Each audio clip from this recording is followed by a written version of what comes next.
Assalamualaikum warahmatullahi wabarakatuh. Berjumpa kembali bersama Priska Anggela bersama Dowi Rakai di obrolan wibu rasa keimanan. Pada kesempatan malam hari ini, alhamdulillahirabbil alamin. Wa binasta'in wa ala alihi umuri dunia wa din. Asyhadu an la ilaha illallah wahdahu la syarikalah wa asyhadu anna Muhammadan abduhu wa rasuluh la nabiyya ba'dahu. Kalau Allah Ta'ala bi kitabil karim, a'udzubillahi minasyaitonir rajim. Bismillahirrahmanirrahim. Alhamdulillah kuntum khaira umat ukhrijat linnas ta'muruna bil ma'ruf wa tanhauna 'anil munkar wa tu'minuna billah. Alhamdulillah, puji dan syukur kehadirat Allah Subhanahu wa taala yang telah memberikan kita kemudahan, kesehatan, keberkahan serta semua hal-hal yang bisa kita syukuri pada hari ini. Tentu saja yang tidak lain adalah sebuah penghormatan kepada Allah Subhanahu wa taala, kepada Rasulullah SAW sebagai teladan kita, dan semoga kita senantiasa dalam taat dan kesyukuran sebagai seorang hamba dan sekaligus sebagai seorang umat. Alhamdulillahirabbil alamin. Apa kabar hari ini teman-teman sekalian? Semoga senantiasa sehat dan dalam kondisi yang terbaik ya. Ya, insya Allah pada kesempatan malam hari ini kita akan sharing-sharing kembali bersama Dewi Rakai, segmen Dewi Rakai di obrolan wibu rasa keimanan. Bersama siapa? Bersama founder kajian anime atau Kak Anime, dan juga dari member dari Kak Anime yaitu Kak Ashabul Kahf dan Kak Sanzuya atau Kang Hasan ya. Masya Allah, tabarakallah. Ya, pada kesempatan malam hari ini mungkin kita sembari menunggu teman-teman yang lainnya untuk bergabung bersama kita di IG Live pada malam hari ini. Ya, alhamdulillah pada kesempatan malam hari ini kita akan mengulas tentang dimensi waktu, Steins Gate, Doraemon, dan Isra Miraj bersama Kak Sanzuya dan Kak Ashabul Kahf. Ya, alhamdulillah. Jadi teman-teman sekalian, kalau kita bicara terkait dengan dimensi waktu ya, tidak terlepas dari sebuah perjalanan panjang, di mana pada saat itu teman-teman sekalian, kalau dikaitkan dengan Isra Miraj ya teman-teman sekalian, Isra Miraj ini sebuah peristiwa yang terjadi memang ketika tahun Rasulullah SAW, itu tahun-tahun kesedihan teman-teman sekalian. Kemudian untuk kisah lengkapnya insya Allah kita akan sharing di saat ini ya di Dowi Rakai.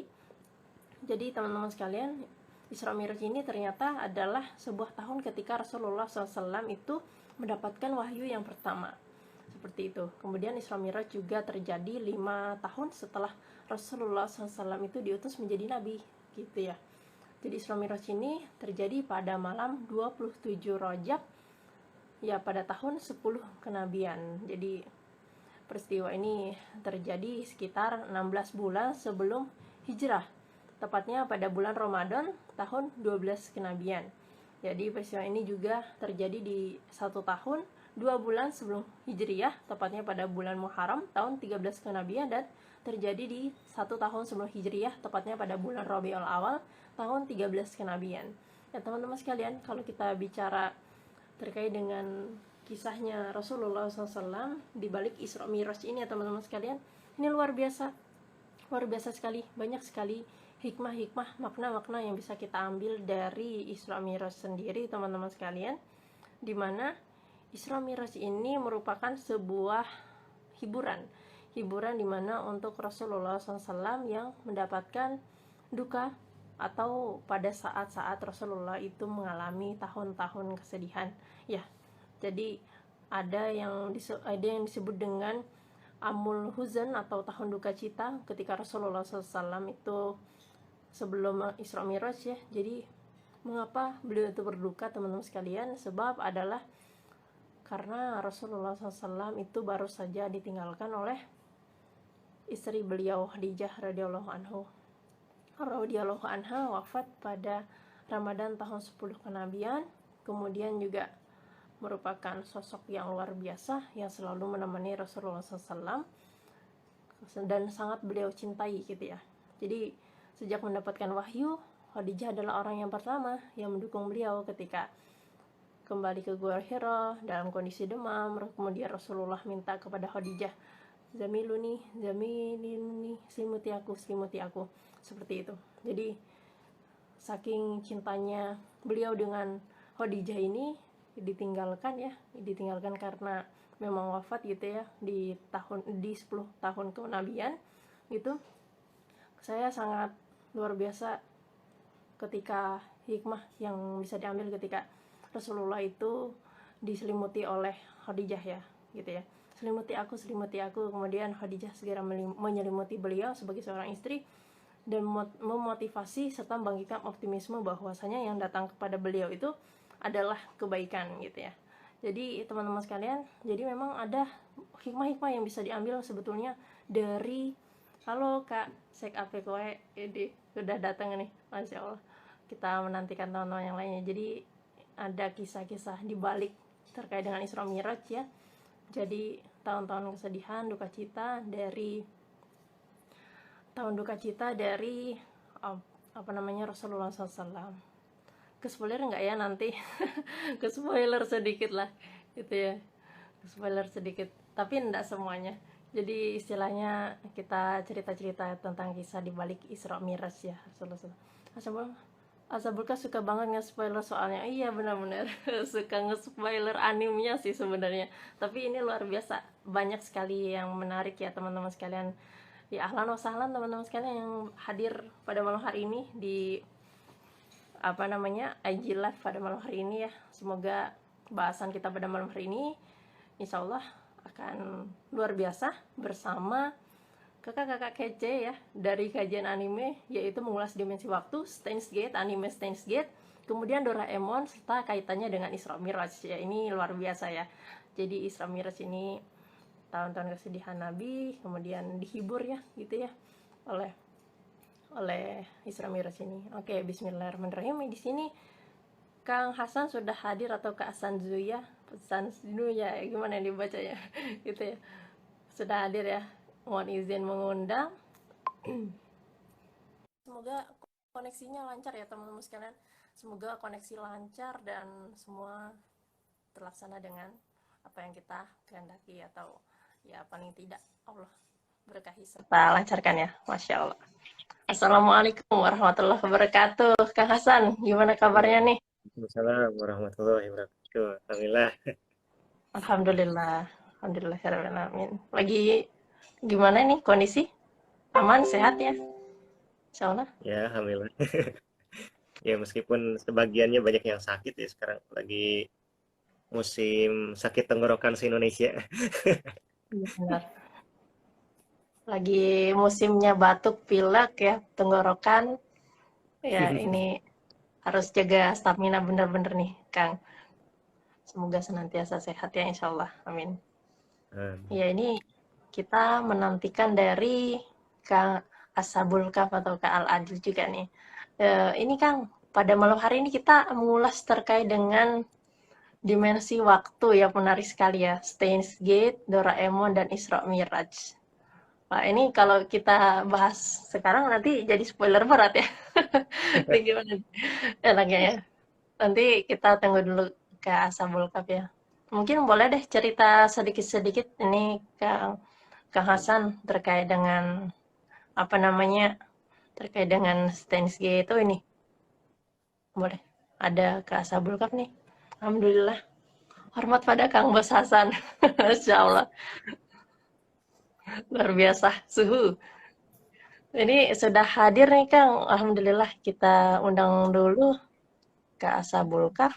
Ya, mudah-mudahan koneksi lancar. Ini yang paling penting ini adalah koneksi ini lancar. Bismillah. Assalamualaikum. Waalaikumsalam. Ya gimana kabarnya nih Kak Adil? Masya Allah. Tadi ada murojaah Steins Gate. Asik. Murojaahnya Steins Gate. Luar biasa. Iya. Alhamdulillah. Alhamdulillah sih, keadaannya sehat-sehat aja. Kalian udah sehat nggak nih? Kang Hasan sama Kak Priska? Alhamdulillah sehat. Alhamdulillah. Seger ya. Insya Allah. Alhamdulillah teman-teman sekalian sudah hadir di tengah-tengah kita, yaitu Kang Hasan ya, atau Kak Hasan Zunuya, gimana nih bacanya Kang? Dengan Kak Ashabul Kahf atau Kak Al-Adil ya. Insya Allah tabarakallah, untuk membersamai kita pada malam hari ini di Doa Wirake, doa berulang wibu rasa keimanan. Mungkin Insya Allah kita pangkas ya waktunya. Hmm. Jelas spoiler besar ini tidak. Ini Kak, Kak Kiki ya, Masya Allah. Ini biasanya menunggu spoileran emang. Enggak apa ya, Masya Allah. Bismillah. Ya, Alhamdulillah. Jadi pada kesempatan malam hari ini kita langsung saja ya. Kita langsung bahas terkait dengan Steins Gate, Doraemon, dan Isra Miraj. Pada kesempatan yang pertama, saya izin mengundang terlebih dahulu dari Kak Al-Adil atau Kak Ashabul Kahf. Untuk Kak Al-Adil atau Kak Ashabul Kahf dipersilahkan. Ya, Assalamualaikum warahmatullahi wabarakatuh. Gimana nih teman-teman kabarnya? Sehat-sehat ya. Di ruang ngomong gitu mungkin ya. Jadi kita kesempatan kali ini ingin ingin membicarakan tentang Steins Gate, Doraemon, dan Isra Miraj. Ada nggak sih kaitannya di antara itu? Ya tentu ada dong. Kalau nggak bakal jadi tema ya kan. Jadi kalau belum tahu Steins Gate itu apa? Steins Gate itu kan anime yang bercerita tentang time travel, looping, dan bisa dibilang paradoks juga sih. Mungkin aku nggak sedetail biasanya karena emang Steins Gate ini bisa dibilang ceritanya rumit ya, rumit banget. Jadi kayak bakalan muter-muter sendiri gitu loh.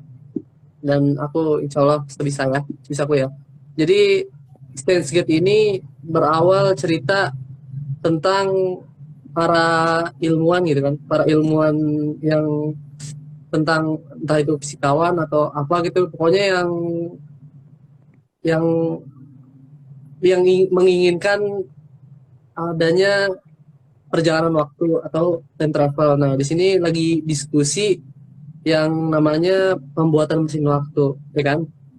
Diawalin cerita kayak gitu. Mungkin yang dengar cerita, yang nonton di awal itu bingung, kenapa kok di awal udah alurnya udah secepat ini gitu loh. Ini udah kayak di tengah-tengah, ya emang begitu. Jadi ceritanya, jadi dia ikut suatu workshop ya kan? Workshop gitu tentang mesin waktu. Nah, di sana ada pemeran utamanya dulu. Aku kasih tahu pemeran utamanya itu laki-laki, biasa dipanggil namanya Oka Berintaro, biasa dipanggil Okarin. Nah, biar akrab kita panggil Kang Karin aja. Nah, Kang Karin ini dia itu apa sih namanya? Itu antusias banget dalam apa sih namanya? Menginginkan mesin waktu. Mungkin karena dia orangnya pengidap Chunibyo juga ya. Chunibyo itu kalau kalau belum tahu, Chunibyo itu artinya kayak gimana ya? Dia itu terlalu berlebih-lebihan sama sesuatu. Kalau bahasa kitanya mah hiperbola terhadap apapun. Nah, si Kang Karin ini hiperbola terhadap time travel, perjalanan waktu. Dan akhirnya dia mengikuti workshop untuk perjalanan waktu itu. Nah, di sana kan ada dia itu kesana itu bareng teman masa kecilnya namanya Mayuri kalau nggak salah. Nah, jadi Kang Karim ini sama Teh Mayu ini sama Teh Mayuri ini datang ke acara workshop, dan si Mayuri ini tuh dampingin doang, nemenin doang lah istilahnya. Di acara workshop tersebut ada yang satu profesor yang menentang, kalau nggak salah ya, menentang tentang mesin waktu. Dan habis itu ya menentang kan ya kalau nggak salah ya, menentang tentang mesin waktu ini nggak mungkin dan sebagainya. Tapi di sini karena Okarin nggak setuju karena dia Chunibyo-nya kuat sekali terhadap mesin waktu, karena dia berlebihan sekali terhadap mesin waktu. Dia itu membantah, tidak, ini bisa dan bla bla bla bla. Aku mendapatkan buktinya dari apa sih namanya? Aku mendapatkan buktinya dari tulisan yang ditulis oleh pengelana waktu di tahun 2000, kalau nggak salah John Traiter apa siapa gitu. Nah, dia jadinya kan terpaku pada itu, dan akhirnya di sana kayak ada debat kecil lah, di sana debat. Akhirnya ada satu lagi nih pemeran utama juga, cewek, namanya ada gangguan. pemeran utama juga cewek namanya Makise Kurisu gitu. Nah itu di di belakang-belakangnya dia akan jadi partnernya si Kang Karin ini. Nah terus di awal-awal itu kayak si Makise Kurisu itu kayak kenal sama yang namanya Okarin ini, kayak SKSD lah, SKSD banget gitu loh, kayak orang udah pernah kenal lama gitu. Terus itu Okarin kayak, ini aneh nih cewek siapa sih kok SKSD banget, padahal dia aja ketemu baru kali itu kan. Akhirnya pas apa sih namanya, pas pokoknya dideketin, di apa sih namanya, diajak ngobrol, terus akhirnya kayak nggak nyaman gitu si Okarinnya itu kan. Akhirnya dia kayak pergi lah gitu, pergi ke temen masa kecilnya ini dan lagi ngegaca apa gitu, kalau nggak salah ngegaca mainan lah. Nah si temennya itu dapat mainan yang secret, yang langka gitu lah. Nah akhirnya si si Okarin itu kayak ngedengerin suara teriakan perempuan. Pas didatengin sama dia kan penasaran kan, kok ada suara teriakan kenceng banget, dia penasaran kan. Akhirnya pas yang dia lihat itu yang temen yang tadi itu sebenarnya, yang SKS yang tadi, yang si Maki Security itu. Nah pas dilihat udah mati gitu kan, udah meninggal gitu, udah jadi almarhumah gitu. Akhirnya terus dia itu kayak panik gitu, panik banget, kok bisa tiba-tiba begini. Akhirnya dia suruh sama temennya, dia bareng temennya, teman masa kecil itu keluar, dan akhirnya ada polisi banyak datang kan. Nah terus dia kayak ngirim pesan di lewat handphonenya dia ke ke kalau nggak salah tuh ke temennya yang lagi di rumah, dikirim pesan. Akhirnya dia kayak di kendaraan gitu, ngirim pesannya di kendaraan, akhirnya kayak putih gitu loh, putih semuanya.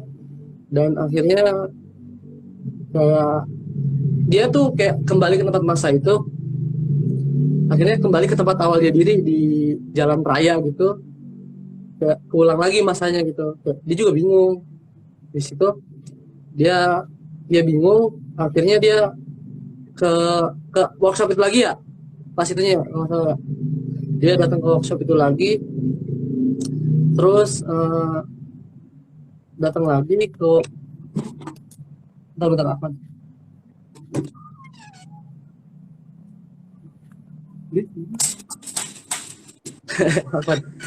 dia datang lagi ke workshop itu. Terus pas dia langsung naik lift kan ya, naik lift ke atas, dan pas di atas itu dia ketemu sama si Maki Sekurisu itu, ketemu sama yang cewek yang tadi itu loh. Terus pas dia datang ke sana, dia kan heran, dia nanya apa yang terjadi denganmu katanya. Nah di sini posisinya kebalik, si cewek yang namanya Maki Sekurisu itu nggak kenal, disenggol-senggol lah, maksudnya kayak dipegang-pegang, ini nyata nggak sih, ini beneran nggak sih. Akhirnya kayak ngerasa risih gitu si Maki Sekurisunya itu ditinggalin dia kan.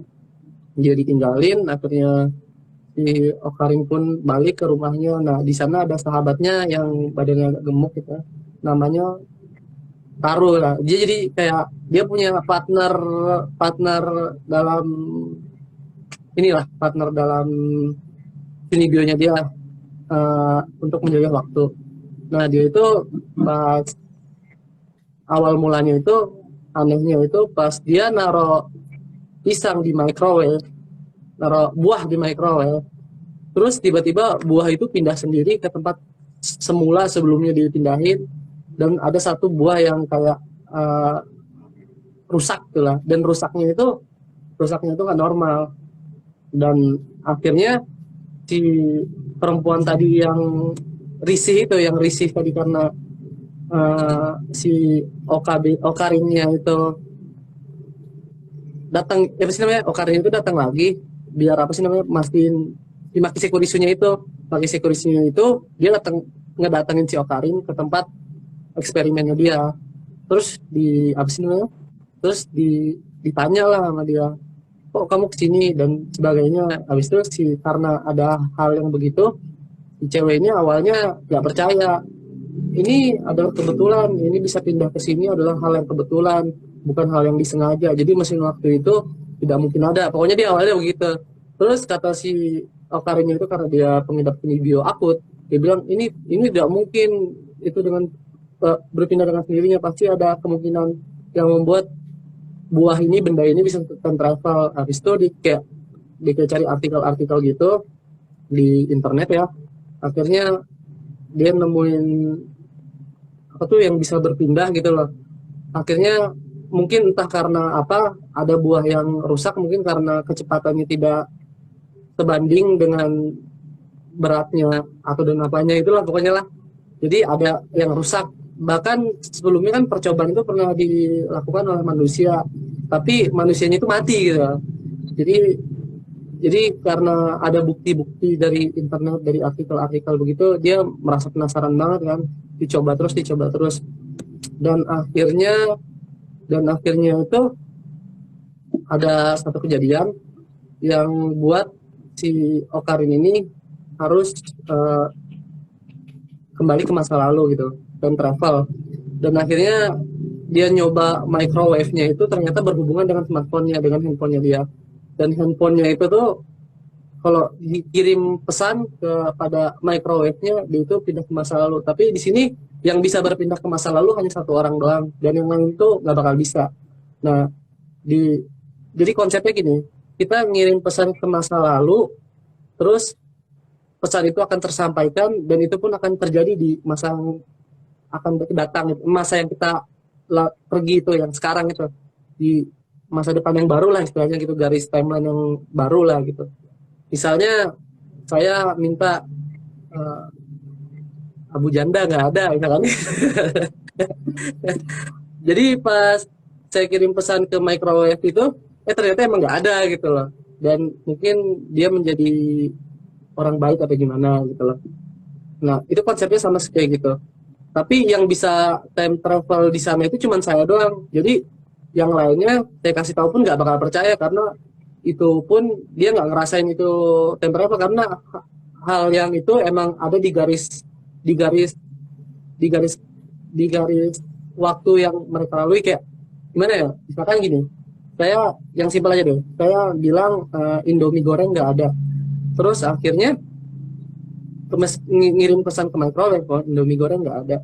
Akhirnya pas saya ke garis waktu yang baru itu, kayak looping, kayak time travel, nah orang-orang itu nggak bakal percaya kalau di garis waktu yang sebelumnya mie goreng itu ada gitu loh. Emang udah nggak ada gitu loh, emang udah nggak ada, Anda jangan ngarang gitu. Dan dia itu nggak percaya apa yang kita sebutin, karena emang di garis waktunya itu emang nggak ada. Jadi rumitnya cerita di sini itu ya seperti itu yang saya bilang tadi, kayak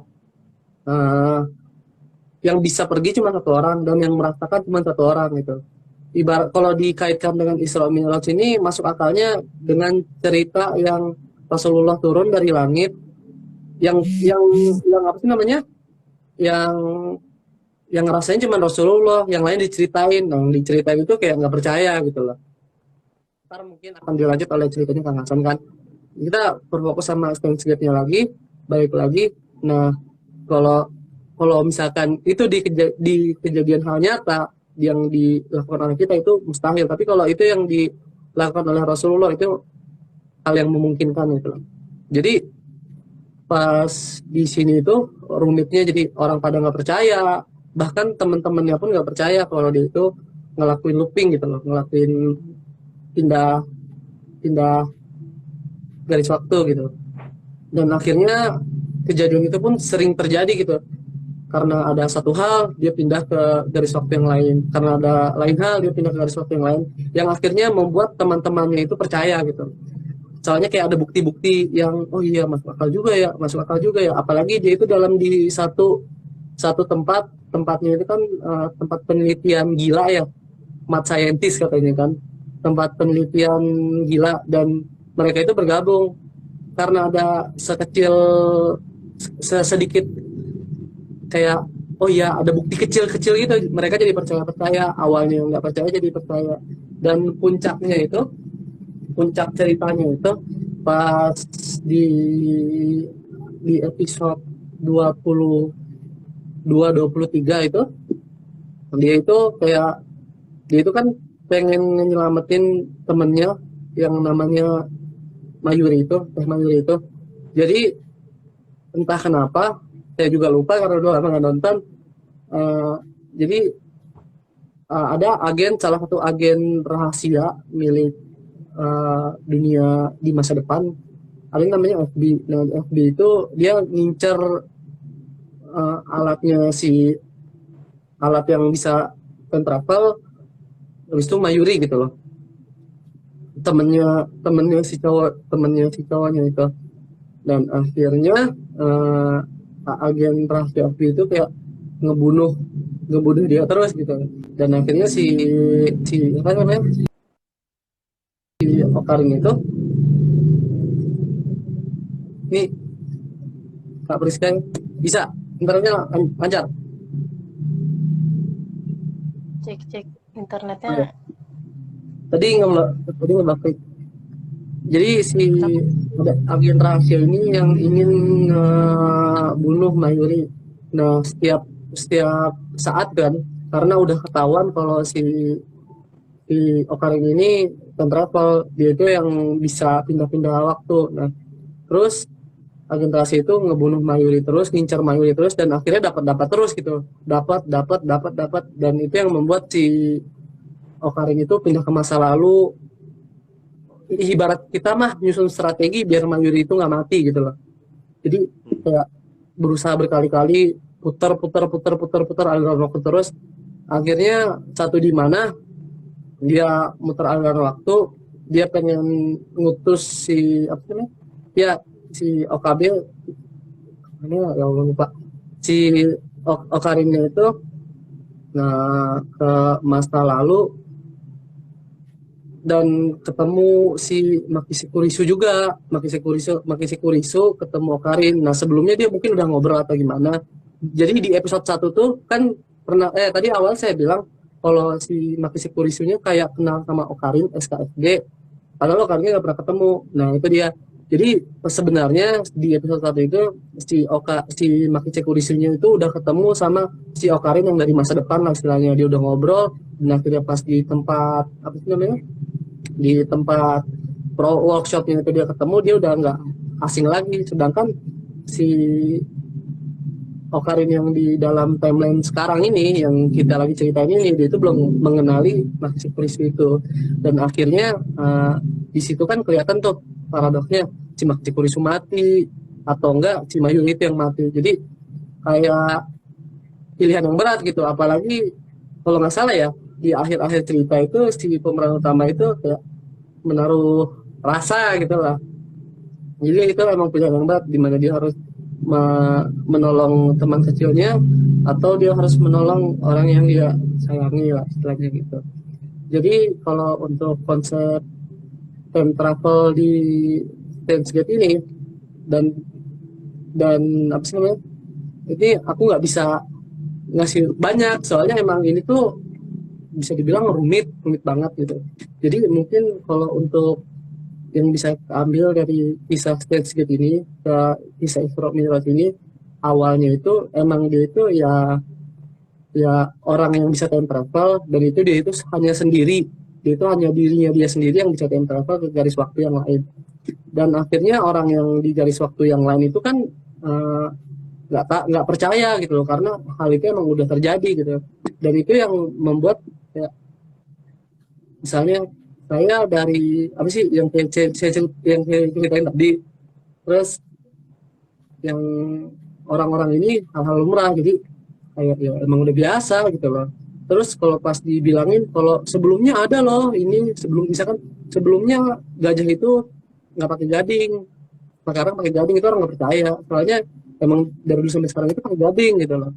Jadi ya apa sih namanya, ya hal yang sulit dipercaya sama mereka, sulit masuk di kepala mereka, itu emang sebelumnya emang kejadian. Kayak kisah yang paling uniknya itu, nah kan kayak menginginkan permintaan kan itu boleh ya sama si OKB itu. Jadi dia kayak ngasih ke teman-temannya pilihan nih, kasih kayak kesempatan untuk merubah yang kalau bisa di masa lalu kan. Nah akhirnya dia itu ada salah satu temennya yang mengubah, pengen Ini sebenarnya nggak patut ya contoh. Ini jadi temennya itu terlahir sebagai laki-laki, dia itu kayak agak-agak feminim gitu loh.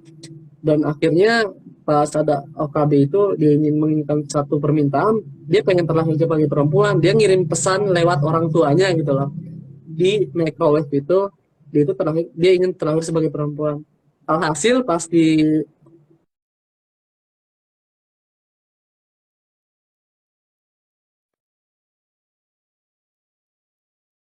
itu terlahir sebagai perempuan gitu, temennya itu yang tadinya laki-laki terlahir sebagai perempuan. Dan orang-orang tuh kayak gimana ya, kayak lumrah gitu, emang dia perempuan, kamu jangan aneh-aneh dengan dia yang perempuan. Si Okaran bilang tidak, dia itu laki-laki, nggak ada yang percaya gitu, karena emang di timeline garis yang baru itu emang dia itu perempuan, terlahir sebagai perempuan. Awalnya nggak dipercaya, tapi karena si Okarinya itu ngomongnya benar, dan si temen yang dulunya laki-laki itu kayak ngerasa benar gitu, karena kayak pernah ketemu, pernah ngerasain kalau dia itu laki-laki gitu. Jadi akhirnya hal yang mustahil untuk dipercayai kalau dibuktikan dengan secara nyata, maksudnya dibuktikan dengan secara nyata dengan pendekatan-pendekatan emosional yang baik, itu bisa itu sih bisa kebukti gitu. Kayak kisah-kisahnya Nabi itu kan awalnya kan, eh, yang pertama dengar ceritanya, yang pertama percaya dengan ceritanya Nabi itu kan si Umar bin Khattab ya kalau nggak salah. Umar bin Abu Bakar ya. Dan Abu Bakar pun langsung percaya kan. Abu Bakar pun dengarnya kan nggak langsung dari Nabi, melainkan dari orang kafir yang nggak percaya. Terus Abu Bakar bilang kalau nggak salah, eh, kalau itu yang berkata Nabi saya percaya. Akhirnya di cross check, akhirnya Nabi kan orang yang nggak pernah bohong ya. Nabi itu orang yang nggak pernah bohong dan mustahil untuk bohong. Jadi Abu Bakar itu percaya, dan dengan pendekatan emosionalnya yang luar biasa baik banget, luar biasa bagus. Kelas Nabi pendekatan emosionalnya jauh melebihi psikolog manapun, jauh melebihi psikiater manapun kan. Jadi dengan pendekatan emosional yang bagus, dan didampingi dengan perkataan beliau yang tidak pernah salah, tidak pernah bohong. Kan perkataan beliau termasuk hadis ya, apa perkataan beliau, dan dengan hadis-hadis beliau mungkin dan juga ditambah dengan firman-firman Allah, jadi nggak mungkin untuk bohong itu. Jadi kisah yang bisa kita ambil dari time travel ini, time travel itu mungkin di dunia nyata itu kalau kita menjalankan nggak ada, tapi kalau di dunia para nabi, dunia para rasul mungkin ada. Jadi kita kayak uh, lebih ke ini sih, lebih ke menambah keimanan kita kalau peristiwa Isra Mi'raj itu kan teman-teman tahu sendiri ya. Peristiwa Isra Mi'raj itu kalau kita lakukan, uh, gimana ya, kalau kita lakukan itu kan mustahil, apalagi di masa lalu yang teknologinya tidak semaju sekarang gitu loh. Itu mustahil banget. Kalau sekarang pun kayak Isra Mi'raj itu naik pesawat juga kayaknya nggak mungkin bisa gitu loh, menembus langit ketujuh dan berbicara dengan Nabi Musa gitu loh kan. Kan di situ kan Nabi Muhammad berbicara dengan Nabi Musa ya. Jadi kayak Nabi yang zaman sekian ketemu Nabi yang zaman sekian itu kan, nah, mustahil banget kalau dengan teknologi. Jadi dengan adanya peristiwa Isra Mi'raj ini, kita bisa bilang ya kalau time travel itu mungkin ada. Mungkin ntar diceritakan lebih lengkapnya kepada Kang Hasan. Gitu aja sih dari saya sih. Soalnya emang cerita yang agak rumit, jadi susah juga menjabarkannya. Masya Allah, tabarakallah. Ya teman-teman sekalian, jazakallah khairan kasiron. Ini apa namanya, Kak Adil ya, untuk penjelasan dan pemaparan ini luar biasa. Jadi luar biasa. Jadi memang ada time travel ya, ada hal-hal yang bisa kita ambil dari Steins Gate ini tadi, bahwasannya ada peristiwa waktu yang mungkin ada kemustahilan di sana ya. Jadi kalau misalnya kita kaitkan dengan Isra Mi'raj gimana nih? Kira-kira ya bismillah ya. Marilah kita anturkan ini kepada Kang Hasan atau Kak Hasan Duya nih. Kepada Kang Hasan dipersilahkan. Masya Allah. Ya, makasih buat Kak Priska ya.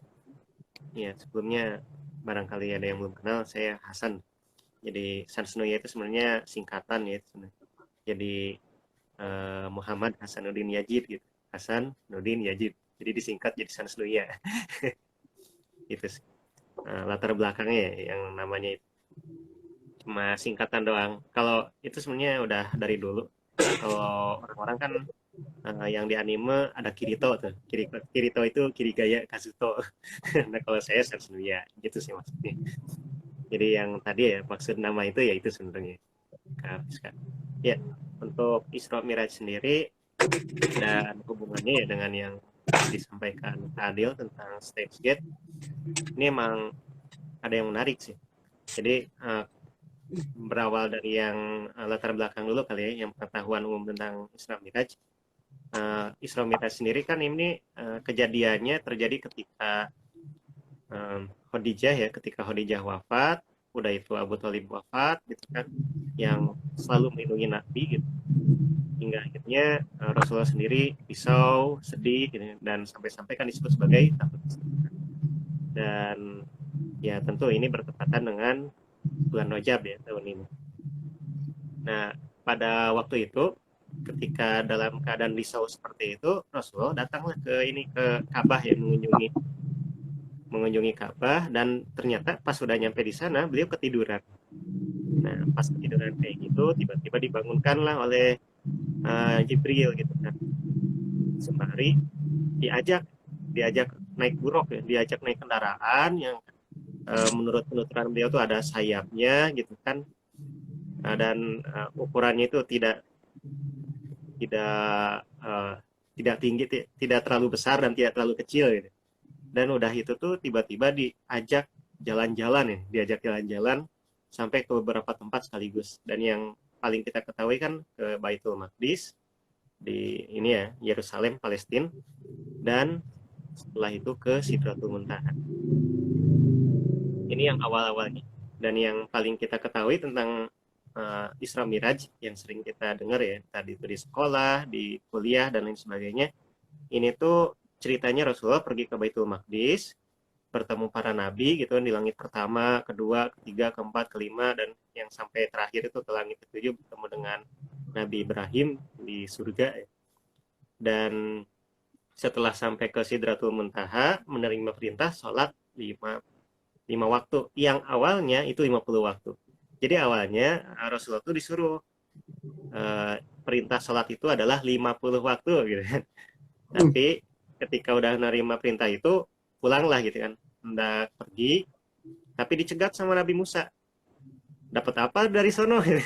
Dapat perintah sholat 50 waktu. 50 waktu mah menurut pengalaman saya sebagai Nabi. Ini versi kita ya. Menurut pengalaman saya sebagai Nabi gitu kan. 50 waktu mah gak mungkin dikerjain. Coba kembali kepada Allah, minta keringanan.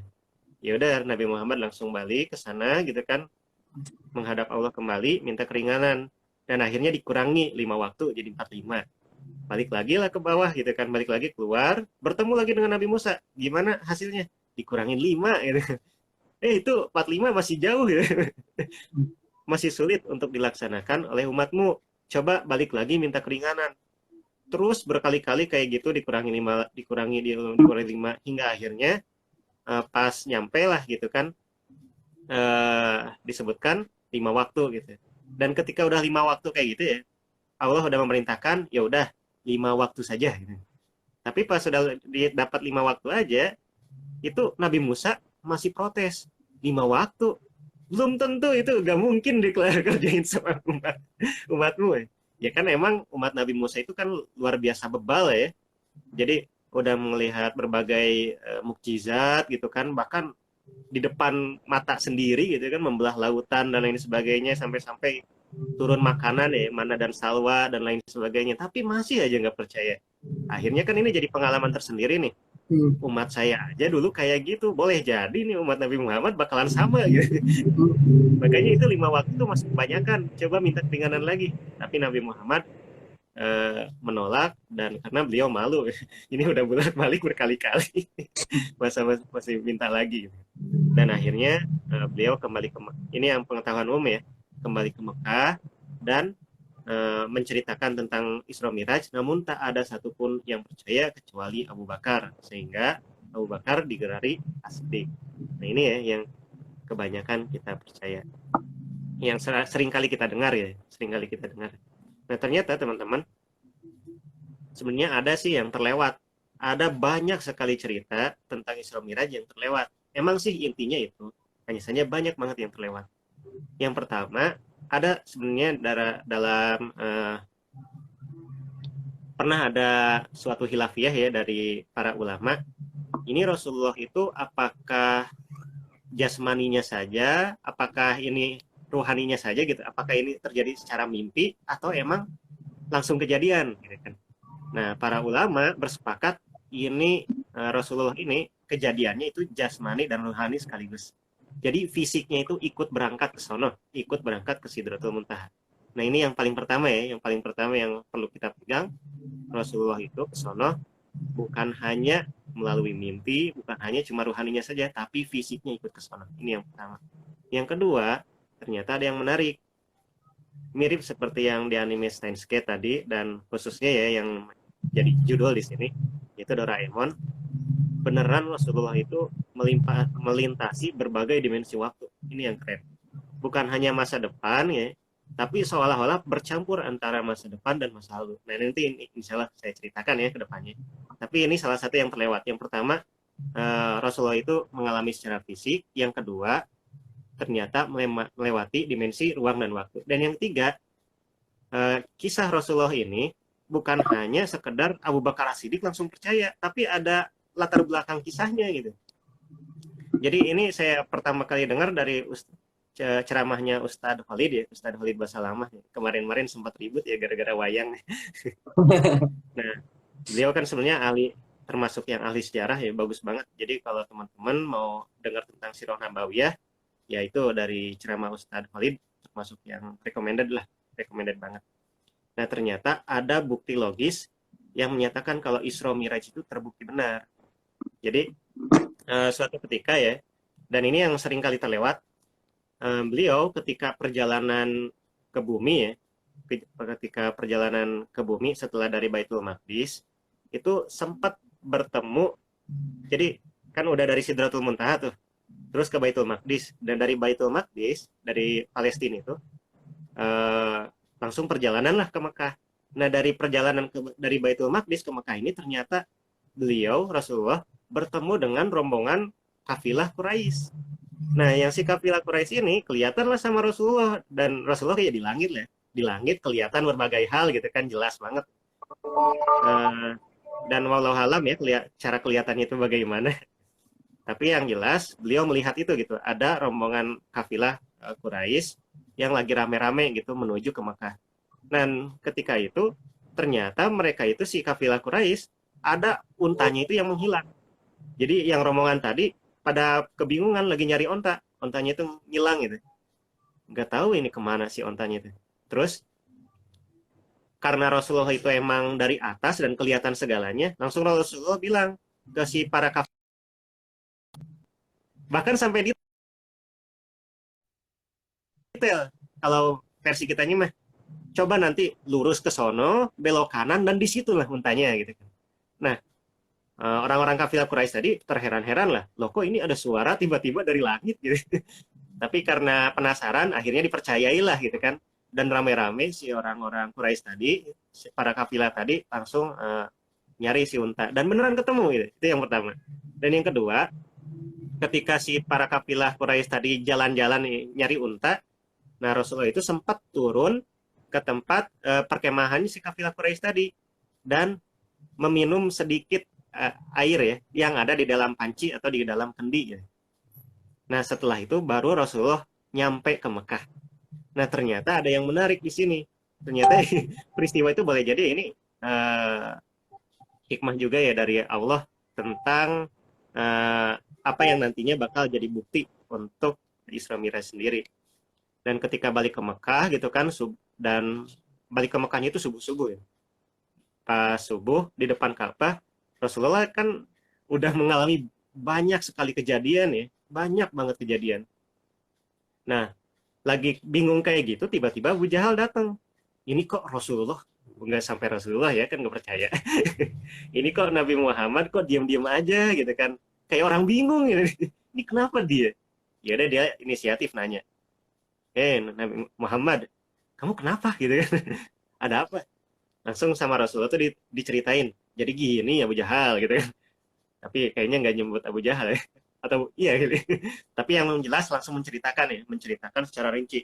Jadi gini, tadi itu saya pergi ke Baitul Maqdis, pergi ketemu para nabi, ngimamin sholat dan lain sebagainya gitu kan. Sampai akhirnya saya bisa balik lagi ke sini. Nah si Abu Jahal tuh nyimak banget. Oh, ini gila. Ceritanya aneh banget. Nah gara-gara ceritanya aneh banget gitu kan. Akhirnya si Abu Jahal sendiri langsung inisiatif ngomong kayak gini. Kalau misalnya saya ceritakan ini kepada orang-orang Quraisy gitu kan. Kalau misalnya saya kumpulkan orang Quraisy dan meminta Anda menceritakan tentang peristiwa ini, mau nggak nyeritain gitu kan. Ini sebenarnya kan niatnya buruk ya. Biar orang-orang tuh pada ini ya, orang-orang itu pada kesel gitu kan sama Nabi Muhammad, kok ini gila gitu kan, ceritanya aneh dan lain sebagainya. Tapi ternyata ada hikmah di situ gitu kan. Awalnya pingin banget ya Abu Jahal ngasih bukti gitu. Nih lihat nih, Muhammad beneran gila.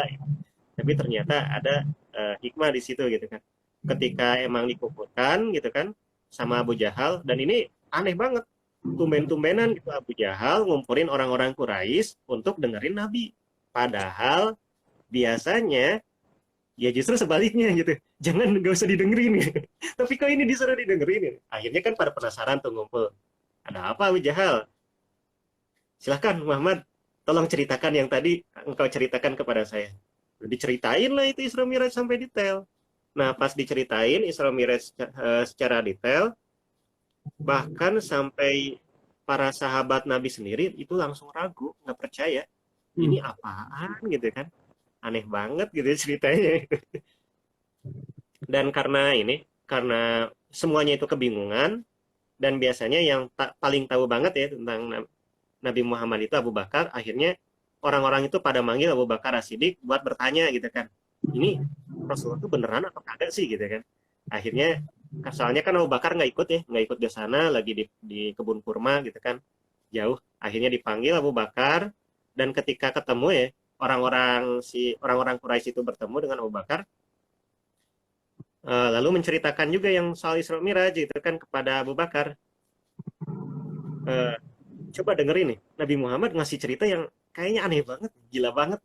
Jadi rekan kamu itu gitu, partner kamu, sahabat kamu, nyeritain yang gini gitu. Gila banget nih, ini pasti mustahil ya, dan lain sebagainya gitu kan, meyakinkan Abu Bakar. Tapi Abu Bakar berkata, kalau itu yang ngomong Nabi Muhammad itu pasti bener gitu kan. Pasti bener. Bahkan kalaupun misalnya saya ini dihadapkan di depan tembok gitu, dan saya melihat temboknya itu berwarna hitam, tapi Rasulullah berkata, tidak Abu Bakar, itu temboknya warna putih, maka saya akan lebih percaya kepada Rasulullah dan menipu mata saya gitu. Jadi misalnya aku nih ngelihat di depan ini temboknya warna putih ya, di belakang kan berarti di depan itu warnanya putih gitu kan. Atau yang Kapriska tuh warna hijau. Kapriska itu temboknya itu warna hijau gitu kan. Tapi Rasulullah berkata, bukan, itu warnanya putih gitu. Nah, Abu Bakar lebih percaya kepada Rasulullah yang berkata itu putih, padahal kelihatan banget kan di sini warnanya hijau. Nah, itu keimanan yang hebat dari Abu Bakar. Nah, ketika itu ya Abu Bakar langsung lah ikut datang ke tempat Rasulullah dan nanya langsung, benar ya Rasulullah nyeritain yang kayak gini? Iya, benar gitu. Dan tentu yang lain juga masih terheran-heran. Loh kok Abu Bakar antum langsung percaya aja gitu kan sama cerita-cerita gini? Jadi gini, wahyu aja gitu kan itu datang langsung ke rumahnya beliau. Saya langsung percaya gitu kan. Apalagi kalau beliau langsung ke langit gitu. Lebih percaya lagi. Itu yang pertama ya. Nah, ketika percaya kayak gitu, itu nggak sebatas itu aja. Emang pada saat itu langsung Abu Bakar digelari As-Siddiq. Tapi ada kelanjutannya ya. Nah, kelanjutannya ini yang kebanyakan orang nggak tahu. Jadi Rasulullah itu langsung, jadi Abu Bakar itu langsung bertanya kepada Rasulullah, ya Rasulullah, sesungguhnya kami mengetahui engkau itu tidak pernah ke Baitul Maqdis seumur hidupmu. Tapi kami, sebagian dari kami pernah. Nah, kalaupun misalnya benar gitu kan, Anda ke Baitul Maqdis, silahkan ceritakan apa saja yang ada di sana. Itu Abu Bakar loh yang nanya. Hmm. Karena Abu Bakar yakin Rasulullah itu emang ke Baitul Maqdis, akhirnya berani bertanya kayak gitu. Dan Rasulullah sendiri ternyata mampu menceritakan Baitul Maqdis sampai dengan sangat detail sekali. Jadi sampai-sampai masalah tiang-tiangnya, jumlah jendelanya, itu tahu gitu. Ini bukti yang pertama. Tapi sayangnya orang Quraisy masih nggak percaya lah sama yang kayak gitu. Boleh jadi ini udah dibisikin ya, udah briefing ini. Rasulullah udah di briefing ini. Nanti ketika ditanya kayak gini ya. Gitu. Nah ternyata ada bukti lain. Nah bukti lain itu adalah yang tadi diceritakan sebelumnya tentang para kafilah Quraisy. Jadi Rasulullah langsung berkata, ada bukti lainnya, ada bukti lainnya. Nanti akan ada kafilah Quraisy datang ke sini. Ciri-cirinya yang pertama, di unta yang paling depan itu pakai kain berwarna merah gitu si kepalanya itu. Dibungkus kain merah. Ini yang pertama. Yang kedua, saya itu sempat bertemu dengan mereka dan memberitahu unta yang hilang gitu kan. Dan yang ketiga, saya juga sempat meminum air dari perkemahan mereka gitu kan dalam kendi dan yang ada di sana gitu. Dan insya Allah gitu. Dan insya Allah nanti mereka ini rombongan ini akan datang beberapa hari lagi. Dan ketika itu pada penasaran lah orang-orang Quraisy itu nungguin banget. Ini soalnya kan kalau salah ya Rasulullah salah gitu kan. Tapi kalau misalnya benar ya emang Rasulullah benar tapi sayangnya tetap aja tidak mengimani. Cuma penasaran aja gitu, benar nggak sih gitu ya. Harap Ya kayak salah kita gitu. ya dikasih spoiler gitu kan, akhirnya kan pengen ngebuktiin bener nggak sih gitu ya. Penasaran. Nah ketika itu beneran lah datang itu si rombongan Quraisy itu, dan bener lagi sesuai dengan yang diceritain Rasulullah. Jadi si orang ya justru yang datang duluan bertanya itu orang Quraisy, kafir Quraisy langsung nanya ke si rombongan tadi, wih bener nih rombongannya yang pertama ya yang datang itu untanya yang paling terdepan pakai kain merah, ini yang pertama udah bener. Yang kedua dia langsung nanya, bener nggak kalau waktu itu kalian sempat nggak dengar suara dari langit dan sempat kehilangan unta, dan yang ngasih tahu untanya di mana itu adalah suara dari langit itu. Iya bener katanya. Terus bener nggak eh, pada saat itu air perbekalan di dalam panci itu sempat berkurang sedikit? Iya bener. Lah langsung si kafilah tadi bertanya, antum tahu dari mana gitu. Penasaran ya, dari Nabi Muhammad. Ya ini kan bikin kaget akhirnya. Wah ternyata Rasulullah benar dalam hal itu. Hanya saja tetap saja kafir Quraisy itu tidak beriman. Nah ini yang cerita yang seringkali terlewat ya, seringkali terlewat dan tidak banyak diketahui bahwa ternyata ketika Rasulullah Isra Miraj itu ada bukti logisnya, bukan hanya yang dalam dasar keimanan, tentu ya dalam dasar keimanan itu kan layaknya Abu Bakar As-Siddiq yang langsung mengiyakan, tapi ternyata bukan hanya soal mengiyakan, ada bukti logisnya. Kameranya ini ya agak bermasalah yang aku Buffering gitu. buffering ya. Buffering Izin tapi keluar bentar suaranya ya. lancar sekarang. Suaranya Nah, nggak? Ya, aku coba keluar bentar ya, keluar bentar langsung masuk lagi.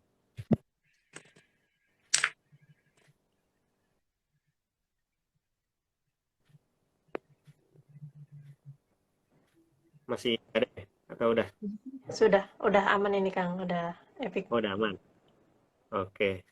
Nah, anggap aja itu Hmm. pembatas.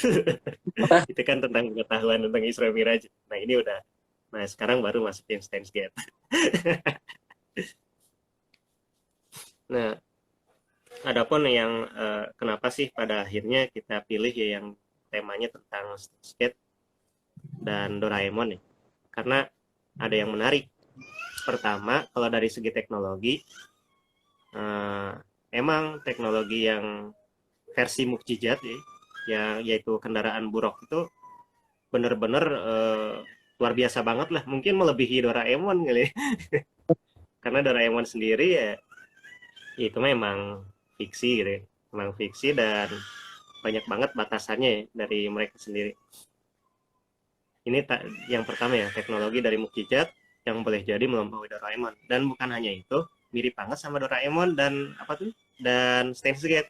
Kalau Steins Gate itu kan itu gampang kembali ke masa lalunya lewat SMS gitu kan. Terus yang setelahnya baru ngerti cara kembali ke masa lalu bersamaan dengan fisiknya.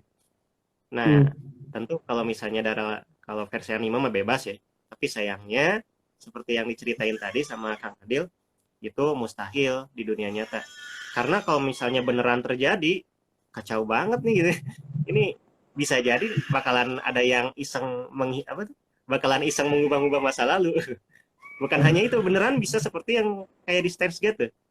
Tiba-tiba ada tentara dari masa depan gitu kan menyuri teknologi kita gitu dan lain sebagainya. Itu kan kacau banget. Jadi kalau misalnya perjalanan waktu itu beneran ada gitu kan, udah banyak kriminal yang pakai cara seperti itu gitu. Dan itu benar-benar diceritain di Steins Gate. Bukan hanya Steins Gate juga ya, di Doraemon sendiri kan kita udah banyak banget ya ketika perjalanan waktu itu kan pas kembali lagi ke masa depan ada yang berubah gitu. Termasuk ya kemarin-kemarin ya yang The Movie gitu kan.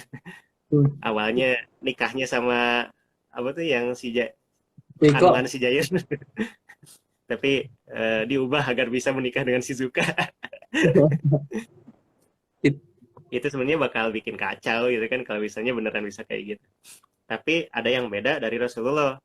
Nah, Rasulullah tuh ini kesaksian ini saya ngambilnya pendapat dua profesor ya. Pertama Profesor Fahmi Amhar, itu salah satu peneliti ya geospasial, dan yang kedua Profesor Thomas Jamaluddin, yaitu yang salah satu peneliti 8.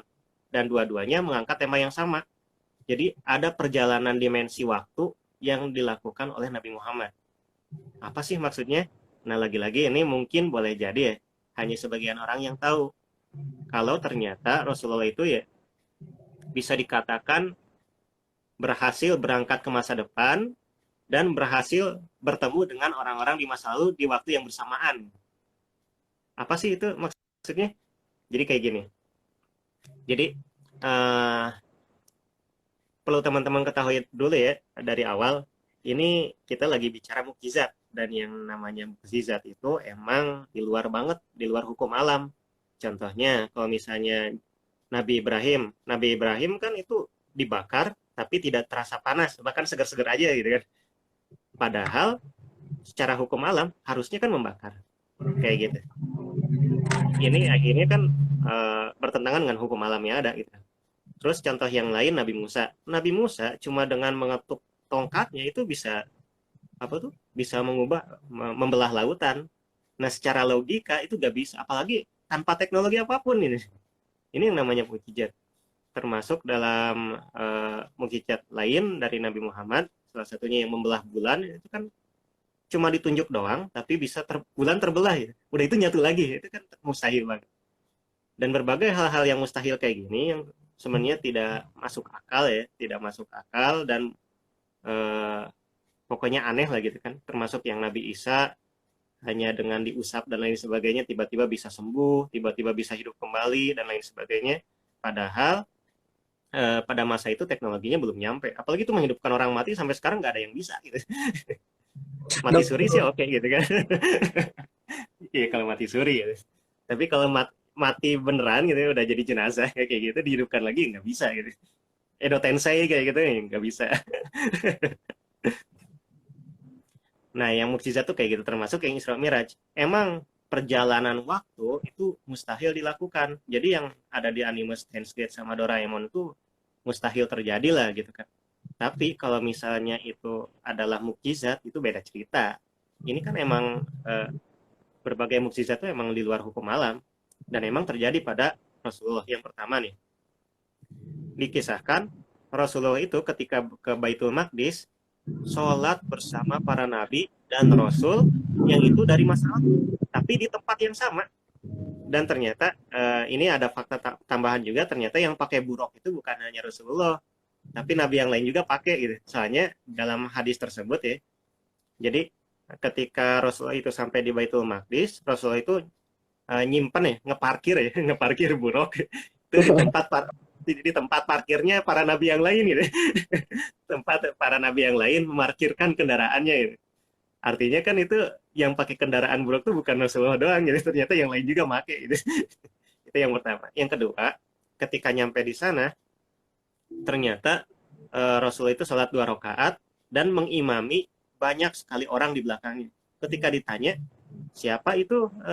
Oh ya, Jibril sih yang ngasih tahu. Tahukah kamu siapa yang ada di belakangmu tadi? Terus Jibril berkata, mereka itu adalah para nabi dan rasul terdahulu. Nah ini yang menarik.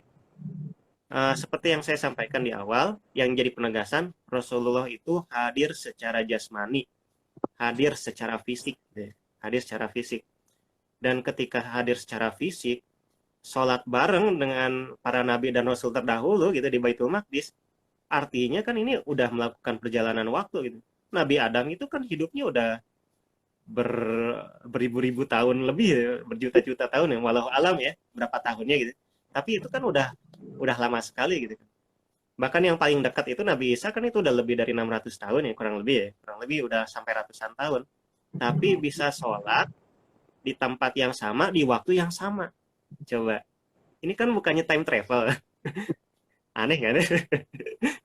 Dan itu hadir secara fisik loh ya, bukan cuma ruhnya doang gitu kan, bukan cuma ruhnya doang, tapi hadir secara fisik.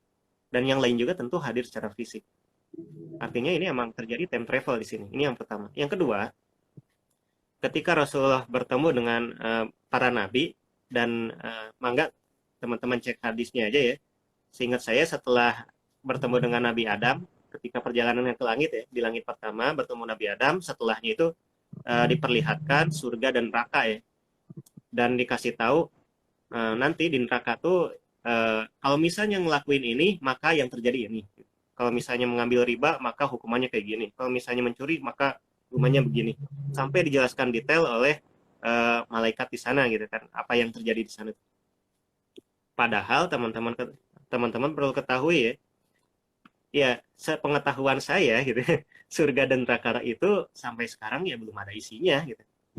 Maksud saya belum ada isinya itu ya karena emang dari segi teman-teman mungkin ada yang sempat dengar ya cerita apa tuh Ustadz Roni Abdul Fattah yang cerita tentang perjalanan kita ke akhirat.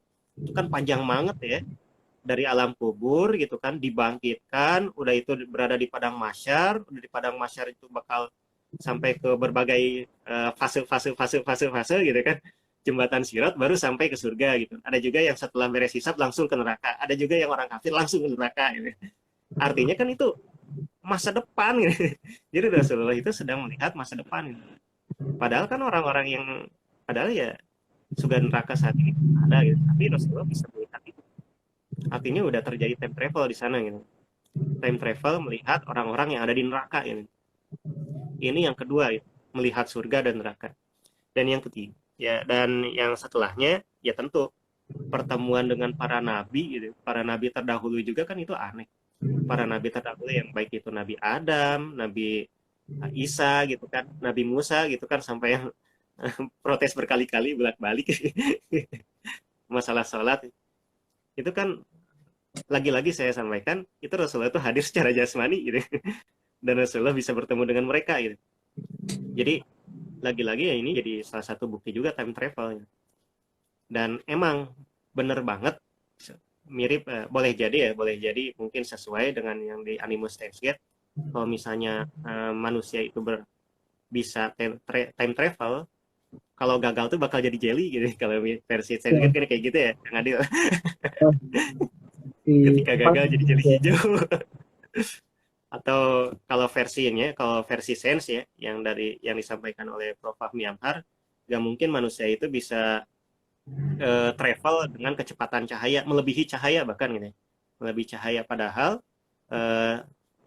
Buraq sendiri kan itu diceritakan kecepatannya itu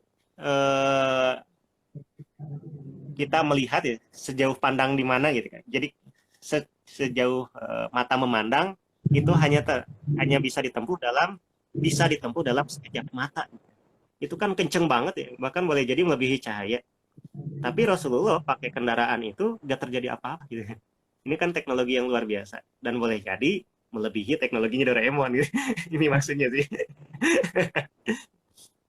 Cuma sayangnya Steins Gate ataupun ini mungkin sedikit kesimpulan, khawatirnya kepanjangan juga. Jadi sedikit kesimpulan, memang sih eh, kalau yang versi anime yang baik itu Steins Gate atau Doraemon itu mustahil terjadi karena kalau misalnya terjadi mirip banget seperti yang diceritakan di animenya, bakal terjadi time paradox, bakal terjadi paradoks waktu. Jadi bakal mengganggu aja beneran. Tapi ya, tapi kalau misalnya itu adalah mukjizat, yaitu bukanlah mustahil. Ini yang pertama. Yang kedua, Isra Miraj itu nyata. Dan ternyata bukan hanya langsung dipercayai, tapi ada bukti logisnya. Jadi yang tentang yang kafilah Quraisy ataupun yang Rasulullah yang mampu menceritakan Baitul Maqdis secara detail, meski beliau tidak pernah ke sana sebelumnya. Terus setelahnya juga, ini ada juga yang keteladanan yang perlu kita ambil ya, salah satunya dari Abu Bakar As-Siddiq. Kalau misalnya Rasulullah itu udah berkata A gitu kan, ya pasti benar A gitu kan. Termasuk untuk yang kawan-kawan teman-teman semuanya di masa sekarang yang umat Islam tuh sungguh benar-benar berada dalam kondisi yang lemah ya, tertindas dan lain sebagainya, dan serasa gak mungkin lah gitu kan bangkit gitu. Tapi Rasulullah udah pernah menjanjikan bahwa Islam itu di masa depan justru akan berkuasa kembali. Jadi kan kalau versi hadis Nabi dan yang udah kejadian ya, yang udah kejadian kan misalnya eh, tentang penaklukan Konstantinopel ya. Itu kan Rasulullah berkatanya pada tahun 600-an. Tapi ternyata beneran kejadian pada tahun 1453 gitu. Udah itu Rasulullah juga sempat bercerita bahwa Persia juga ya, Persia dan Romawi itu akan ditaklukkan. Padahal pada masa itu Rasulullah itu berceritanya pada saat perang Hondak gitu. Pas perang Hondak itu kan luar biasa menyeramkan ya kondisinya. Itu melawan aliansi dan lain sebagainya. Ini suram banget ya. Justru itu secara logis harusnya Rasulullah yang kalah gitu. Tapi berani berkata kayak gitu.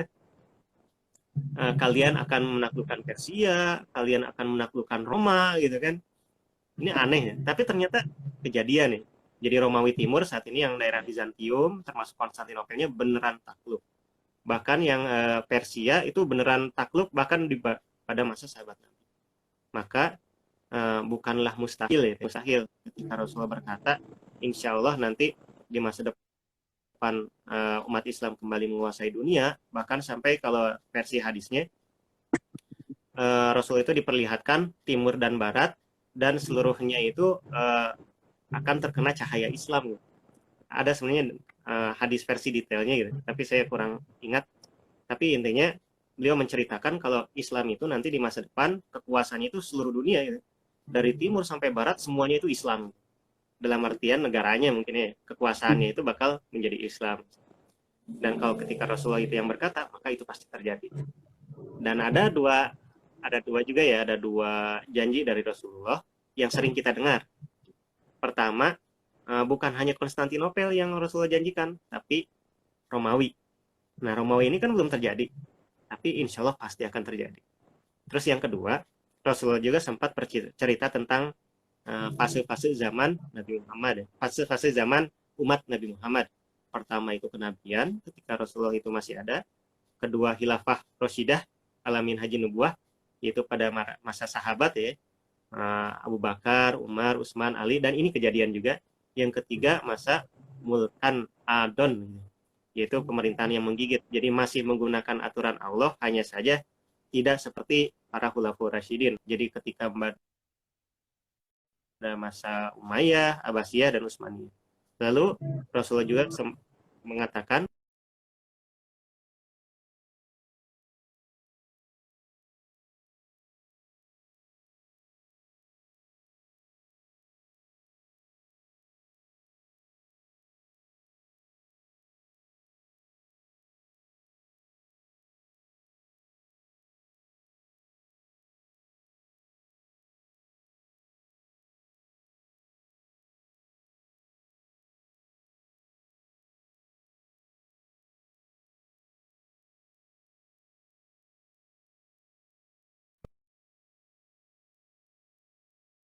akan langsung mempercayainya, bahkan mengimaninya gitu kan, bahkan langsung membuktikan dan menyampaikan kalau ini pasti terjadi dan lain sebagainya selayaknya Abu Bakar, atau malah menolaknya gitu. Itu kan kembali kepada kita. Tapi tentu penegasan dari kita, penegasan dari saya, dari kisah Isra Mi'raj tadi, kalau misalnya itu Rasulullah yang ngomong, maka itu pasti terjadi.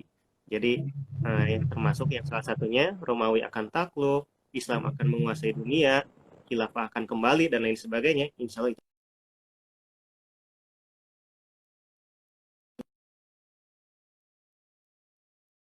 mukjizat juga, sampai-sampai ahli medis zaman sekarang juga kan sempat ada yang menyatakan ya, ternyata gerakan-gerakan sholat itu ada manfaat tersendiri.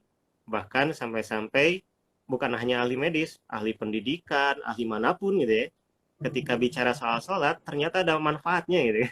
Ada hikmah-hikmah tersendiri yang luar biasa gitu. Bahkan orang yang bahkan jadi banyak yang jadi sarana hidayah ketika melihat sholat, khususnya yang paling sering ketika melihat orang-orang pada sholat di Mekah gitu kan. Itu kan awalnya jamaahnya acak-acakan gitu, tapi ketika komat tiba-tiba rapi, itu akhirnya banyak yang masuk Islam karenanya. Dan tentu sholat juga jadi salah satu pembeda antara kafir dan muslim. Jadi jangan sampai kita yang muslim malah meninggalkan sholat. Ya paling itu saja ya. Ini komplit banget. Maaf ya dihabisin ya Kak Rizka. Masya Allah, tabarakallah. Iya, siap.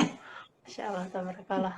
Jazakallah khairan kasiran nih Kang Hasan ya atas pemaparan dan penjelasannya nih luar biasa. Nih kita bukan cuma dikasih spoiler ya, tapi emang sudah diperingatkan gitu ya bahwasanya udah ada spoilernya sih kayak gitu terkait dengan surga neraka gitu ya. Bahkan semuanya itu sudah dalam Islam ya. Jadi luar biasa ya teman-teman. Jadi kalau saya yang menarik yang ketika sebuah keberaniannya Rasulullah SAW ketika berdakwah dengan menyampaikan kisah Isra Miraj itu ya tadi kata Kang Hasan kepada kaum Quraisy gitu ya bahwasanya walaupun dalam tetap keimanannya walaupun sudah dikasih logiknya seperti apa bukti empirisnya seperti apa bahkan masih dituduh seperti contohnya tukang sihir dan lain sebagainya seperti itu ya jadi luar biasa jadi banyak ya hal-hal yang kita tidak ketahui teman-teman tadi sudah dipaparkan oleh Kang Hasan juga oleh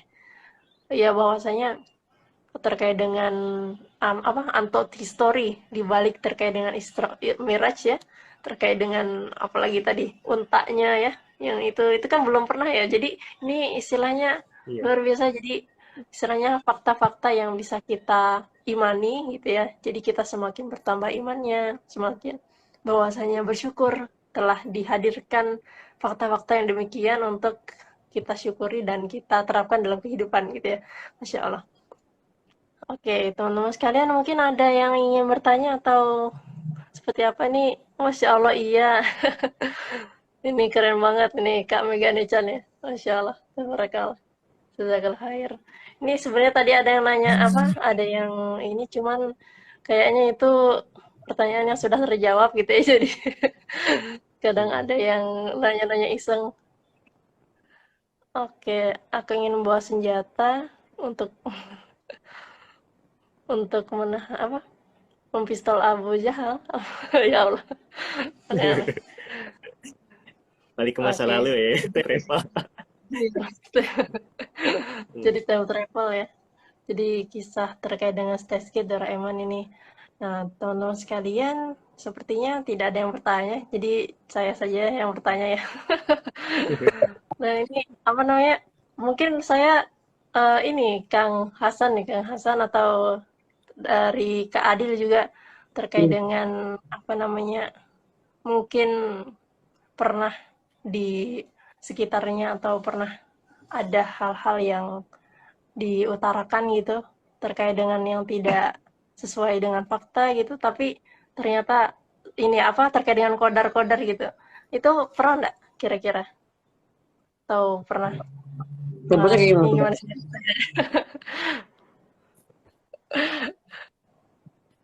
ya mungkin lebih ke apa namanya cerita terkait dengan kisah tersendiri atau pernah mengalami? Ini dari Kak Megani Chan, merasa beruntung bisa hadir masalah tapi karena sinyal buruk. Telat enggak, belum ada yang mau ditanya. Insya iya. Terkait dengan mungkin dari kisah nyata, sudah pernah itu mengalami hal-hal serupa, kalau kita cerita tidak dipercayain gitu, atau apa gitu kan, mungkin Iya. Ini ya paling sinyal. kalau masalah pengalaman ya, pengalaman tersendiri pernah menceritakan sesuatu tapi nggak dipercaya, yaitu kayaknya semua orang itu pernah terjadi ya. Pernah Atau merasakan. Pernah merasakan. Jadi ya mungkin emang kondisi tersendiri gitu, kondisi mungkin sebagian orang suka berbohong itu kan, akhirnya kan nganggap kita juga bohong gitu. Dan sebenarnya kalau masalah yang tidak percaya ini paling kerasa justru yang masa-masa COVID sekarang gitu ya. Jadi kan uh, saya kan ya mungkin curhat dikit ya. Saya kan termasuk yang suka uh, agak, ya maaf aja gitu ya, mungkin secara kasarnya suka agak kritis gitu ya, suka agak gak gampang percayaan gitu orangnya gitu. Jadi kalau misalnya ngelihat sesuatu tuh pingin dicari tahu dulu kebenarannya gitu kan, secara sampai ya mirip lah kayak yang Isra Miraj tadi, itu bukti logisnya apa gitu. Nah lebih suka kayak gitu gitu kan, lebih suka validasi informasi. Nah tapi sebagian yang lain ya justru ada yang langsung percaya aja gitu, tanpa uh, tanpa ngecek terlebih dahulu kebenarannya gitu.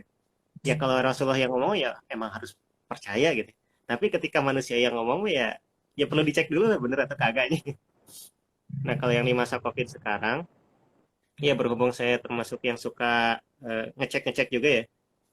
Fakta misalnya nih ada WhatsApp itu, ada pesan WhatsApp muncul misalnya COVID itu disebabkan oleh pesawat ngelewat gitu kan. Ngeluarin asap, asapnya itu ternyata Omikron. Nah itu kan nggak langsung percaya gitu, nggak langsung percaya, ngecek dulu kebenarannya gitu kan, yang disebut chemtrail itu ya. Nggak langsung percaya, ngecek dulu kebenarannya, dan ternyata ya faktanya bukan kayak gitu gitu kan. Yang dari pesawat mah emang dari zaman dulu itu bukan bukan virus, bukan omikron gitu, tapi emang itu jejak apa tuh, jejak pesawat aja gitu, jejak kondensasi air, atau dalam bahasa sononya ya contrail gitu kan, condensation trail. Atau ketika saya ngecek YouTube-nya Vincent itu yang pilot ya, dia juga menjelaskan kenapa sih suka ada cairan keluar dari pesawat gitu kan, apakah itu lagi buang virus gitu. Nah, ternyata bukan, itu lagi buang bensin gitu. Jadi buang aftur karena misalnya ketika apa tuh, ketika pesawat itu terbang gitu kan, itu untuk mendarat lagi itu bensinnya itu harus disesuaikan, itu ada limitnya, ada batasnya. Kalau misalnya itu tidak sesuai dengan limit gitu kan, itu malah bisa mencelakakan si pesawat tadi. Akhirnya sebagian itu kadang dibuang di udara. Nah, sebagian yang lain gitu kan, yang suka konspirasi, itu nganggap oh itu lagi buang virus. Nah, tersempat lah kan suka terjadi perdebatan antara yang percaya itu buang virus gitu kan, sama yang secara logis gitu kan, ini secara ilmiah. Ya itu kerasa banget kan sekarang ini. Kita Siap. sebenarnya menyampaikan sesuatu yang benar, tapi orang tidak percaya gitu. Apa Bahkan bentar ya? orang yang tidak percaya itu mempercayai apa yang dia sampaikan itu benar. Ini kan ribet. Jadi ya Rasulullah masih mending ya, itu kan emang secara logis aja ya, secara logis aja versi zaman dulu itu kan emang gak masuk akal, wajar aja sebagian orang itu tidak percaya, dan baru percaya gitu, baru sebagian itu percaya ketika dikasih tahu tentang yang Baitul Maqdis, dikasih.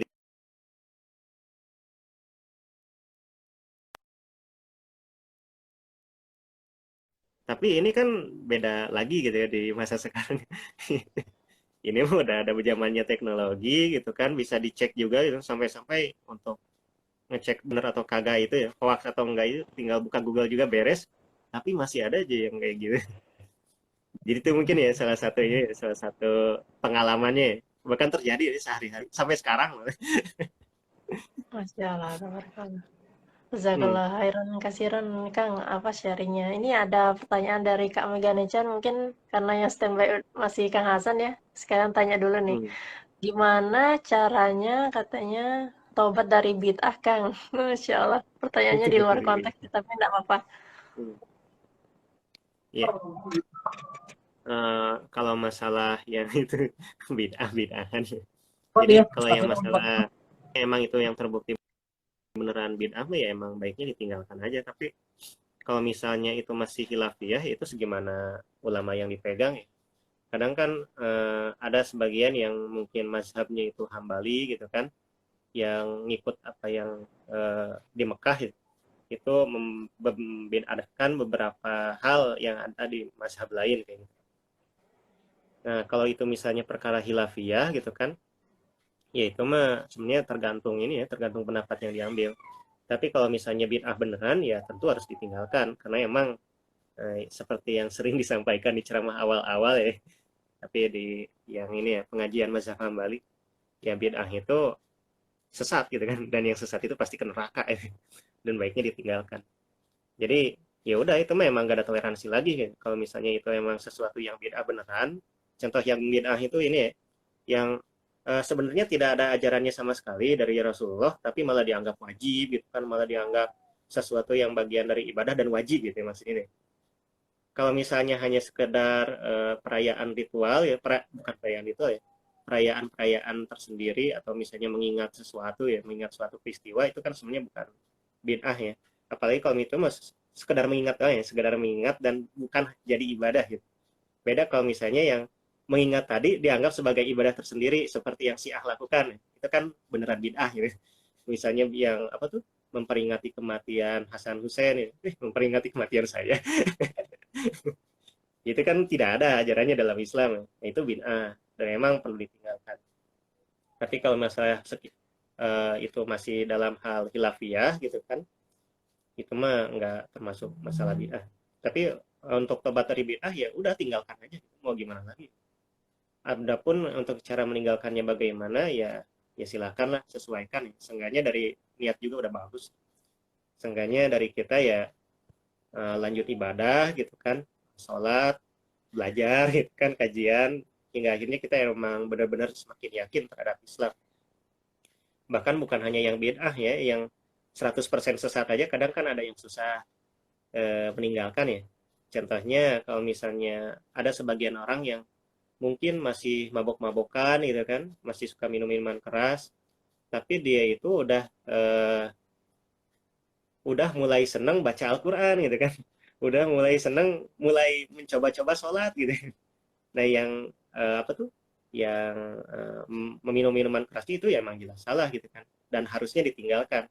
Tapi kalau misalnya dia itu sendiri memang masih berada dalam mungkin tahap menuju, ya udah biarin aja gitu, biarin aja. Yang penting diperkuat Islamnya. Insya Allah kalau Islamnya udah kuat gitu kan, sholatnya udah beneran rajin gitu kan, dan apa tuh ngajinya udah beneran ikutan gitu kan, dikit-dikit itu bakal ninggalin gitu. Ya sebagian dari kita juga kadang ada juga ya melakukan maksiat-maksiat tersendiri gitu. Apalagi mungkin kalau sebagian laki-laki mah matanya kurang terjaga kayak gitu, atau misalnya pacaran gitu kan kalau remaja ya. Nah kalau misalnya kita udah paham itu, udah paham Islam, udah tahu hukum halal dan haramnya gitu kan, udah mengetahui konsekuensi akhiratnya bagaimana gitu, dan itu kan terjadi secara bertahap, ya insya Allah justru kita bakal meninggalkan itu gitu. Jadi ya jalani aja lah prosesnya gitu, meskipun mungkin saat ini melakukan bid'ah ya seenggaknya yang wajib-wajibnya jangan ditinggalin gitu, dan terus belajar gitu. Terus belajar dan usaha untuk meninggalkan gitu kan, kayak gitu sih. Ya insya Allah bertahap ya, Masya kayak Allah, gitu sih. tabarakallah. Ya, jazakallah khairan Kang untuk penjelasannya ini Kak Megane Chan ya. Jadi bertahap ya insya Allah, step by Hmm. step insya Allah segera tinggalkan. Nah terus ada sambungan lagi katanya, kalau misal kita dikirim sesuatu suka ada kata demi Allah aku akan begini dan begitu. Intinya sih nge-share postingan atau ngechat mereka. Kalau enggak nanti Oh, ada apa gitu-gitu. Lebih baik kita ikuti atau tidak, Kang? Oh itu biarin. Tapi kan itu pesan-pesan dari zaman BBM ya, dari zaman Iya SMS masih benar. kan kayak gitu. Malah Demi Allah zaman saya akan, aku juga gitu, iya bener Kang. kan ya? Pernah. Demi Allah saya akan men-share tulisan ini ya. Ya yang demi Allahnya kan dia sebenarnya kita mah cuma baca doang. Benar. Ya udah, mendingan berhenti di kita lah gitu, gak usah ikut-ikutan nge-share. Ya soalnya ini bukan hanya terjadi di ini ya, bukan hanya terjadi di Indonesia ataupun di orang Islam ya, orang kafir pun sama. Ya aku kan sempat nonton juga salah satu anime ya Nodame Cantabile. Itu kan diteror. Dan di terornya itu kalau misalnya Anda tidak membagikan tulisan ini ke 100 orang, maka akan terjadi seperti ini. Dia beneran malah sebarin pesan kutukan ya kalau kalau bahasa ini. Tapi ini mungkin pesan kutukan versi syar'i gitu ya. Nggak syar'i juga justru salah. Bisa. Pakai demi Allah. Oh, Masya Allah. Jadi Ya, nggak usah diturutin lah, dengan diemin aja. Ya abaikan lah, ini, abaikan. Nggak usah gitu-gitu amat. ya. Mending diabaikan aja ya, Kang ya. Itu kayaknya aneh juga pernah dapat apa namanya pesan berantai seperti itu ketika SD. Jadi itu mungkin Nah, termasuknya hoax ya. Jadi udah memang sih embel-embelnya gitu dibuat. Cuman kan kita tidak tahu kebenarannya atau seperti apa. Tapi ada kata-kata ancaman, tapi demi Allah juga kayak gitu. Kata-kata iya, ancaman tidak seringnya kan disebarkan kayak gitu. ke beberapa orang. Jadi di Kalau saya fotokopi tidak itu itu semua. teman-teman, ya Allah. Di fotokopi itu pesannya.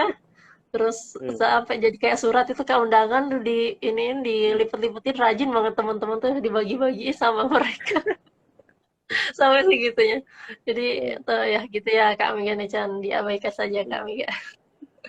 Ya Alhamdulillah kocaknya kan Masya itu bukan Allah cuma di Indonesia gitu, tapi di negara lain juga kayak gitu. di negara lain Ya juga bahasanya pesan kutukan ya, pesan pesan kutukan. Hmm. subhanallah.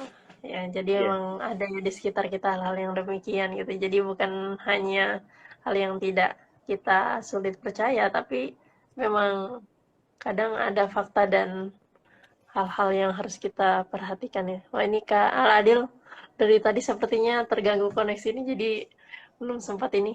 Mudah-mudahan bisa gabung lagi ini baru hmm. permintaan lagi. Kita belum Apa tanyakan nih bentar Kak apa? Aladil gimana Kacau ya. tanggapannya. Terus? Sedang loading.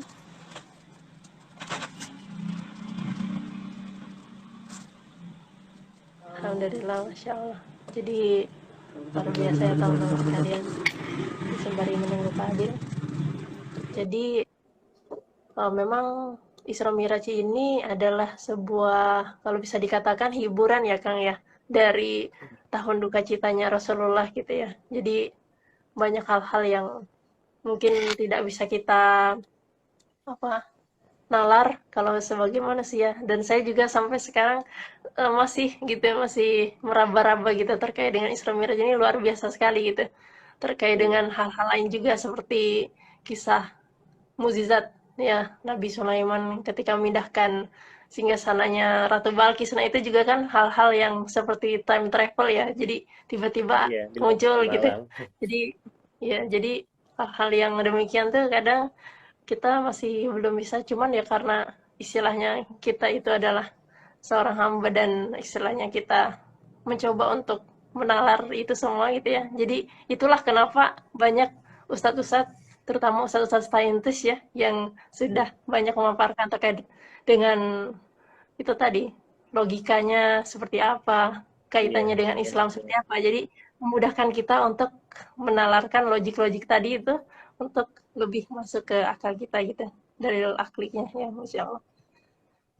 Iya sama Luar ini juga biasa. ada yang menarik sih kalau tambahan dikitnya itu kalau misalnya yang versi Profesor Thomas Jamaluddin ya yang dari 8 itu, yang itu Mm-mm. riset 8, eh, justru menganggap ini tuh ya termasuk yang Fahmi Amar juga sih, menganggap ini mirip seperti yang disampaikan Albert Einstein tentang yang multidimensi gitu ya. Jadi ada dimensi lain yang itu emang berbeda dengan kita gitu. Jadi Rasulullah itu dibawa ke dimensi lain itu gitu. Dan itu emang terjadi secara fisik. Hanya saja seperti yang disampaikan sama beliau, pindah seperti itu dengan kecepatan yang luar biasa itu harusnya mah partikel yang sangat kecil gitu. Baru bisa logis gitu kan, pakai yang partikel nuklir gitu, partikel yang sangat Benar-benar. kecil.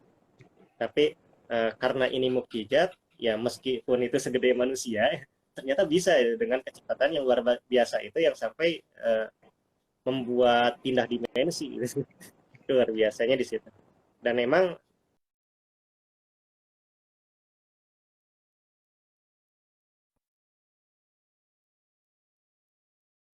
dunia manusia ya, ada juga yang dunia lain. Yang dunia lain itu ya dunia lain sebenarnya. Yang itu emang diisi oleh para jin gitu kan, setan dan lain sebagainya. Dan itu emang ada gitu, emang ada dan ada buktinya juga ya. Buktinya banyak, hanya saja ya karena emang itu udah beda alam dan udah bener-bener beda ya hukumnya itu dengan hukum dunia ya. Akhirnya ya wajar banget kalau misalnya beda. Tapi apakah benar ada atau enggak, sudah banyak buktinya. Bahkan ini buktinya mah ada di seluruh dunia ya.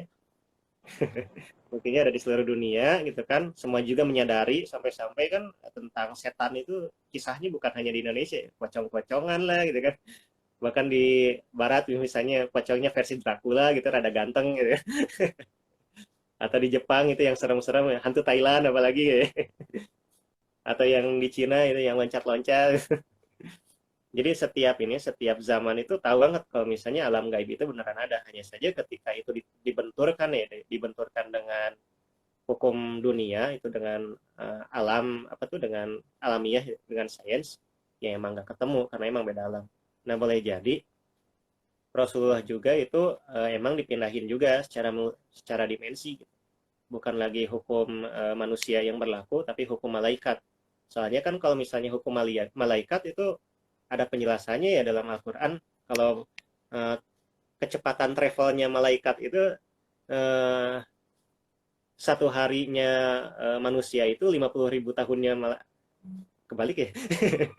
Yang itu yang di dalam surat Al-Quran, dalam salah satu surat Al-Quran itu. Yang sampai perbandingannya itu 1 banding 50.000 tahun. Satu hari banding 50.000 tahun. Yang sampai-sampai kalau sama Ustadz Felix Xiao kan dihitung detail ya. Kita ini hidup cuma 2 menit ya di dunia. Versi hitungan akhirat. Singkat aku kan segitu. Ya boleh jadi ketika itu Rasulullah itu dibawa kepada dimensi malaikat gitu kan yang sangat berbeda dengan kita hingga akhirnya sains yang berlaku bukan lagi sains manusia tapi sainsnya versi dunianya malaikat yang bisa sampai ke langit yang paling atas Sidratul Muntaha.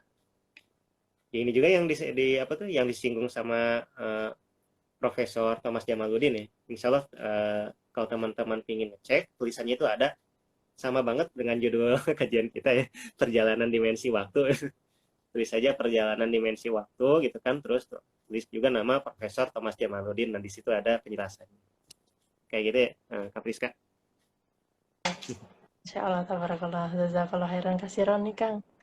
Nih Kak Ashabul Kahf belum bisa tergabung sama kita nih padahal udah aneh ACC.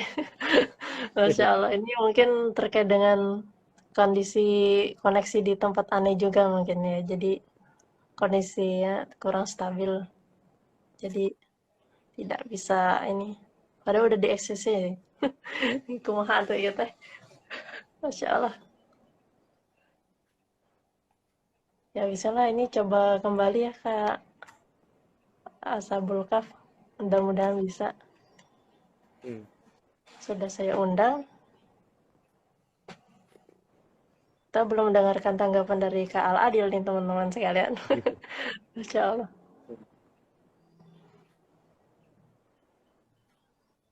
Iya. Oh ya, sampai jam berapa ya? Iya, sebetulnya jam 9.30 udah selesai nih, Kang. Apa gimana ya? Perpanjangan waktu. Iya, benar. Sudah waktunya udah mau selesai. Kak Sabulkaf mau coba ganti hati. Oke, kita tunggu dulu nih, Kak Sabulkaf. Kita tunggu dulu ikhtiarnya nih, Masya Allah. Iya. Oke. Insya Allah ya teman-teman sekalian. Jadi kalau kita bicara Isra Mi'raj ya ini Kang ya banyak sekali sebetulnya yang bisa kita ambil dan bisa kita pelajari ya. Mungkin tidak akan habis-habisnya kalau kita gali kembali gitu ya.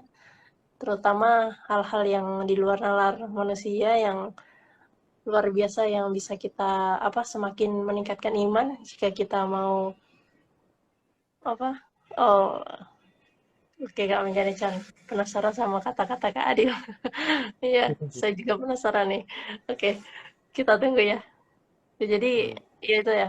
Jadi banyak hal yang di luar nalar manusia, tapi sebetulnya itu adalah yang patut kita imani dan syukuri ya teman-teman sekalian. Jadi banyak sekali ibroh dan hikmah dari Isra Miraj. Yang pertama adalah bahwasanya memang dari cobaan-cobaan yang Rasulullah SAW dapatkan gitu ya, cobaan silih berganti, kemudian mengalami tahun duka cita atau tahun-tahun yang penuh dengan kesedihan, Isra Miraj ini hadir sebagai hiburan untuk Rasulullah SAW gitu ya, sebagai penyejuk juga gitu ya. Kemudian juga Rasulullah SAW juga ditunjukkan ya kepada kepada Allah Nah, gitu untuk kemudian mendapatkan wahyunya. Untuk mendapatkan wahyu pun itu ada intervensi-intervensi gitu ya, mendapatkan keringanan-keringanan ya, negosiasi dulu, negosiasi hmm, akhirnya sampailah dapat sholat 5 waktu. Sebagaimana kita tahu adalah untuk mendapatkan sampai ke situ pun ya itu penuh dengan perjuangan, dan kita tentu saja sebagai umat Islam yang sudah mendapatkan wahyu itu mendapatkan hal yang disebut dengan sholat 5 waktu ya harus dilaksanakan, dan bukan hanya tiang agama tapi sebagai penenang jiwa gitu ya. Jadi luar biasa itu perjuangannya ya, Allah menghadap Rasulullah menghadap Allah gitu, kemudian nanya Nabi Musa bolak-balik terus itu kan, sampai ada kalau tidak salah malu ya Rasulullah itu yang menghadapnya. iya. Oke, ini bisa diinvite, bisa diundang tuh, tapi enggak ini Kak Aladil tidak Hmm. tidak langsung teraccept gitu loh. Jadi warnanya tuh birunya kedip-kedip, Oh, kumaha ya, atau ini paling nih. ini eh, tambahan kali ya penutup penutup akhir aja. Silakan. Jadi Hmm. eh, ya selain Isra Miraj kan itu emang ketika lagi bicara mukjizat ya, selain Isra Miraj, ya Isra Miraj kan itu emang peristiwa masa lalu ya, peristiwa masa lalu, dan kita pun emang ya gak bisa time travel ya, nggak bisa time travel gitu kan, ngelihat kisah ketika Rasulullah lagi ditanya-tanya ketika apa tuh ditanya-tanya sama kafir Quraisy gitu kan, ataupun melihat langsung gitu ya argumen Rasulullah ketika menyampaikan hal itu kan nggak bisa, dan kita hanya dapat dari kisahnya doang. Tapi meskipun kita ini uh, tapi kita sebenarnya ada mukjizat lain yang sampai saat ini masih ada dan bisa menjadi bukti kebenaran Islam itu sendiri, termasuk kebenaran Isra Miraj. Jadi kalau misalnya yang kisah time travel tadi kan itu yang bisa percaya, bisa tahu ya mereka yang hadir pada masa itu gitu ya. Tapi untuk yang masa kita sekarang, apa nih mukjizatnya gitu? Apa sih yang menjadi bukti kalau misalnya Rasulullah itu benar gitu kan? Agama Islam itu benar gitu kan, Rasulullah itu emang utusan Allah gitu kan, Isra Miraj itu benar adanya gitu dan lain sebagainya. Ya ternyata masih ada. Dan tentu kita sama-sama tahu ya, mukjizat yang dimaksud itu adalah Al-Qur'an. Dan menarik, teman-teman ketahui masalah Al-Qur'an sendiri, ini Al-Quran ini kitab yang ajaib. Kenapa ajaib? Ya banyak banget. Yang pertama, ini satu-satunya kitab yang dihafal sama banyak sekali orang. Teman-teman kepikiran nggak kitab yang lain itu ada nggak sih yang hafal sampai beres gitu kan? Dan itu banyak jumlahnya gitu. Ya sepengetahuan saya belum ada. Dan hanya Al-Quran aja yang bisa dihafalkan kayak gitu gitu. Padahal ini bahasa Arab, tapi dihafalin sama orang-orang non-Arab gitu. Dan mereka beneran hafal gitu. Bahkan ada yang sampai seperti Ustadz Adi Hidayat ya, yang sampai tahu ya, ini letaknya itu sebelah kanan atas gitu ya, sebelah kiri atas, halamannya berapa dan lain sebagainya. Itu luar biasanya itu yang pertama ya, dihafalkan oleh banyak orang. Ini yang pertama. Yang kedua, dari segi tata bahasa sendiri, ini ternyata kode-kodenya itu luar biasa banget. Sampai-sampai ini menjadi salah satu bukti juga kebenaran Al-Quran, karena emang ada salah satu tantangan dalam Al-Quran ya, dalam surat Al-Baqarah. Jika engkau ragu terhadap apa yang kami turunkan, maka silakan buatlah satu surat aja semisal Al-Quran. Gitu. Ada tantangan seperti itu, satu satu surat saja semisal Al-Quran. Tapi kalau misalnya kamu tidak bisa membuatnya, dan pasti tidak akan bisa, maka takutlah akan neraka, kayak gitu. Itu di surat Al-Baqarah, seingat aku sih sekitar ayat 20-an ya. Dan yang menariknya ternyata itu kan tantangan dari zaman dulu banget tuh ya, dari zaman Rasul. Tapi sampai masa sekarang ternyata belum ada yang berhasil mengiyahkan ya, apa tuh, meng, berhasil sukses ya, berhasil sukses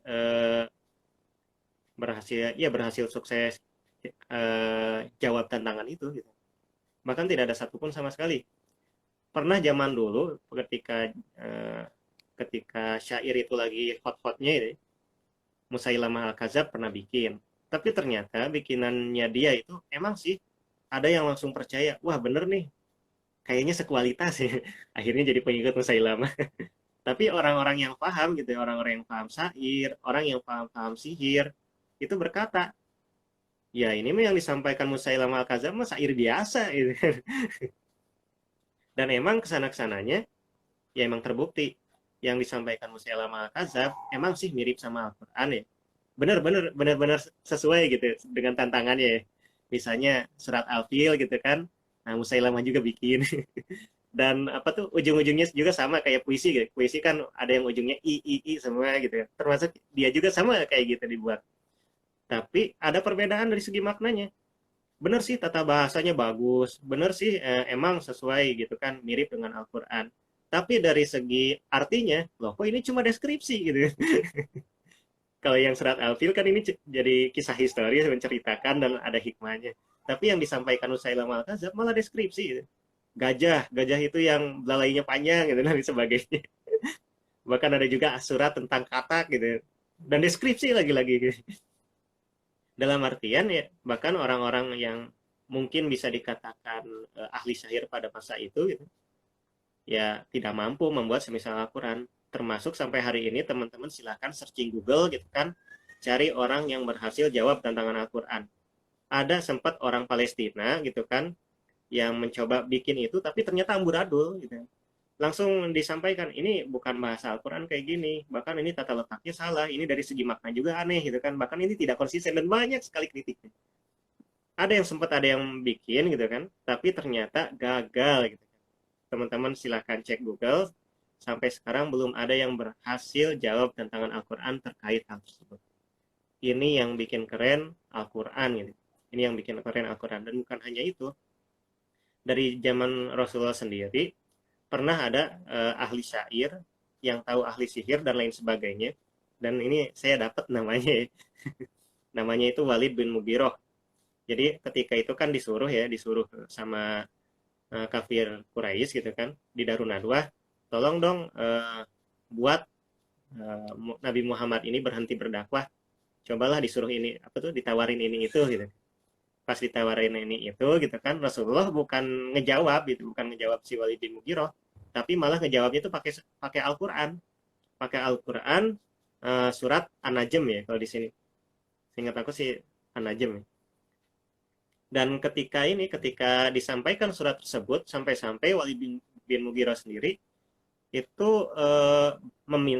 sampai inilah pokoknya sampai terharu gitu kan, sedih ngedengarnya, bahkan takut. Kan pas ujung-ujung ayatnya itu menuju ini ya, ayat tentang azab ya. Sampai-sampai Walid bin Mughirah itu langsung berkata, tolong berhenti Nabi, tolong berhenti Muhammad ya, jangan diterusin. Jangan sampai kita celaka ini semua yang ada di sini. Terus kata Rasulullah, apakah itu udah cukup? Udah cukup gitu kan. Langsung Walid bin Mughirah itu kembali ke Darun Nadwah gitu kan. Dan pas di Darun Nadwah menceritakan lah gitu kan apa yang terjadi di sana. Dan ternyata emang tidak sesuai dengan harapan kafir Quraisy. Kafir Quraisy kan pinginnya itu ya karena emang jago negosiasi gitu kan, Walid bin Mughirah ini ya seenggaknya berhasil lah gitu kan bikin Rasulullah itu berhenti. Ternyata malah Walid bin Mughirah itu pas balik malah seperti yang terharu, seperti yang menganggap keren Nabi Muhammad gitu, seperti baru mendengarkan sesuatu yang luar biasa banget gitu. Dari wajahnya itu udah beda gitu kan, yang asalnya itu mungkin mukanya itu penuh benci gitu, tapi pas kembali ke sana, loh kok kayak yang terkagum-kagum gitu. Ini ada apa gitu. Nah ketika itu Walid bin Mughirah berkata, nah ia mengungkapkan kepada Abu Jahal ya, tatkala di sini saya bacain aja ya. Tatkala diperdengarkan Al-Qur'an padanya, ia mengungkapkan pada Abu Jahal, "Apa yang harus aku katakan mengenainya? Demi Allah, tidak ada seorang pun yang lebih tahu tentang syair, baik dan buruknya selain aku. Ini bukan syair. Demi Allah, tidak ada satupun yang menyerupainya. Dan demi Allah, ungkapannya sangat manis, sungguh sangat indah, mampu menghancurkan apa yang ada di bawahnya, sungguh sangat tinggi dan tidak ada yang bisa menandinginya." Ini tertulis di Tafsir At-Tabari, Juz 24, hal 25, Ibnu Katsir, dan Tafsir Fi Zilalil Quran, Juz 3, halaman 17. Ini nyontek ya. Ya, dengan kata lain ternyata sampai-sampai orang yang paling tahu sihir, oleh yang paling tahu syair, itu mengakui malah memuji di depan Pak Abu Jahal gitu. Ya gedek gitu. Tapi sayangnya meskipun mereka juga udah tahu tentang kebenaran Al-Qur'an, ya tetap saja mereka tidak mengimani, justru malah nyuruh ke Walid bin Mughirah. Terus kita harus ngomong gimana dong gitu. Tuduhan apa yang paling cocok buat Nabi Muhammad? Ketika udah terus kata dia, mungkin yang paling cocok itu sebut aja ahli sihir. Karena setiap kali orang yang mendengarkannya, itu langsung berubah pandangannya. Akhirnya ya itu yang dipakai. Padahal kalau misalnya ngecek ya ceramahnya Ustaz Khalid, kalau saja Walid bin Mughirah itu tetap dalam pendiriannya, boleh jadi orang-orang kafir Quraisy itu pada masuk Islam gitu. Tapi sayangnya mungkin gara-gara emang takabur ya ujung-ujungnya kayak gitu. Malah eh, malah makin kafirnya menjadi jadi.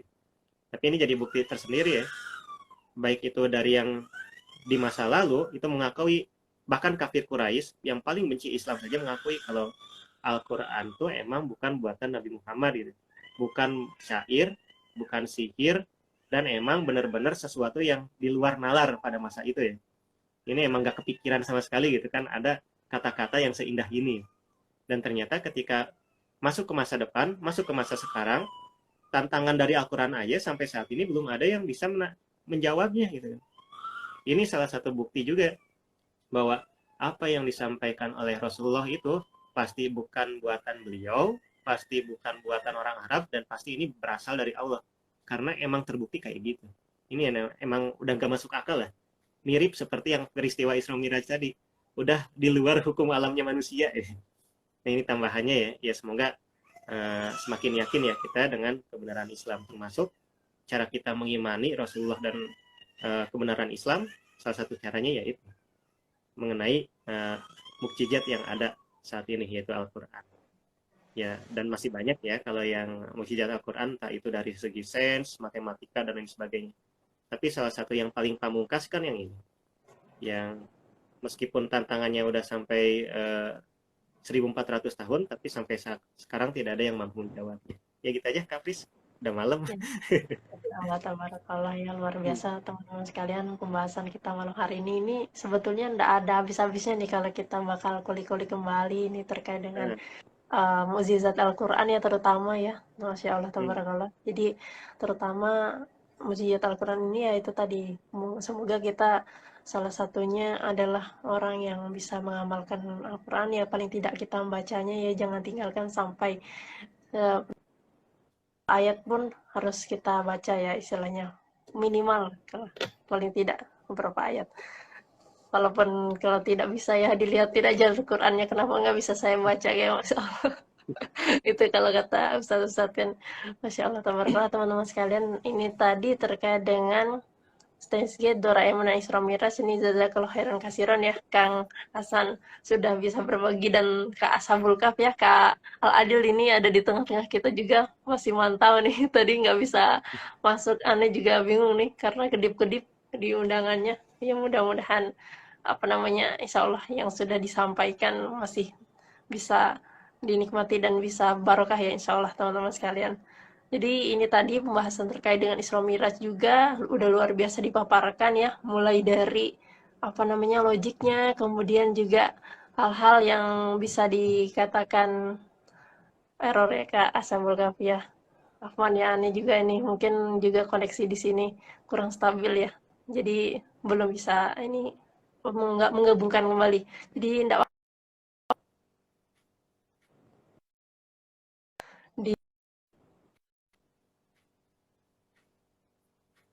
ibroh ataupun hikmah ya teman-teman sekalian yang bisa kita ambil terkait dengan Isra Mi'raj ini teman-teman sekalian, terutama apa-apa yang disebut dengan mukjizat, kemudian tadi sudah dipaparkan juga ternyata sholat 5 waktu juga harus kita jalankan ya, ternyata juga ada Al-Quran, kemudian di luar nalar kita, dimensi lain, yaitu memang hal-hal yang di luar konteks terkait dengan nalar manusia, tapi kita harus imani ternyata emang ada gitu dan sudah dipaparkan banyak sekali. Sekalian gali-gali kembali ya teman-teman sekalian, banyak sekali ustadz-ustadz yang sudah menjelaskan terkait dengan saintis gitu.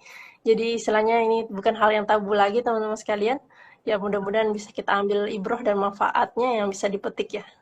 Insya Allah bermanfaat. Jazakallah khairan kasiran sekali lagi ya Kang Hasan dan Kak Aldil. Mudah-mudahan apa yang kita sharingkan pada malam hari ini bermanfaat.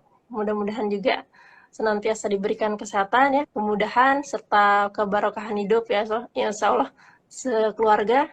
Titip salam ya untuk keluarga di rumah ya. Silahkan beraktivitas dan istirahat lah istilahnya. Karena sudah larut ya. Ya jazakallahu khairan kasiran sekali lagi. Ya mudah-mudahan berjumpa lagi ya teman-teman di kajian anime yang sudah meramaikan. Jazakallahu khairan kasiran, jazakumullahu khairan kasiran, barakallahu fikum. Ya mudah-mudahan kita jumpa lagi di kesempatan berikutnya ya. Kak Aladil juga nih, jazakallahu khairan kasiran nih. Padahal tadi juga pengen mendengarkan perkata terakhir ya, tapi ya karena kondisi yang mudah-mudahan nanti kita lanjutkan di sesi berikutnya ya bersama Kak Adil lagi ya. Insya Allah berkenan ya Kak. Insya Allah.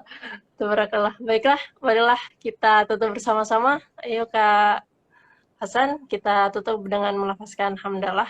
Alhamdulillahirabbil alamin. Kemudian doa kifaratul majlis, silakan di tempat masing-masing.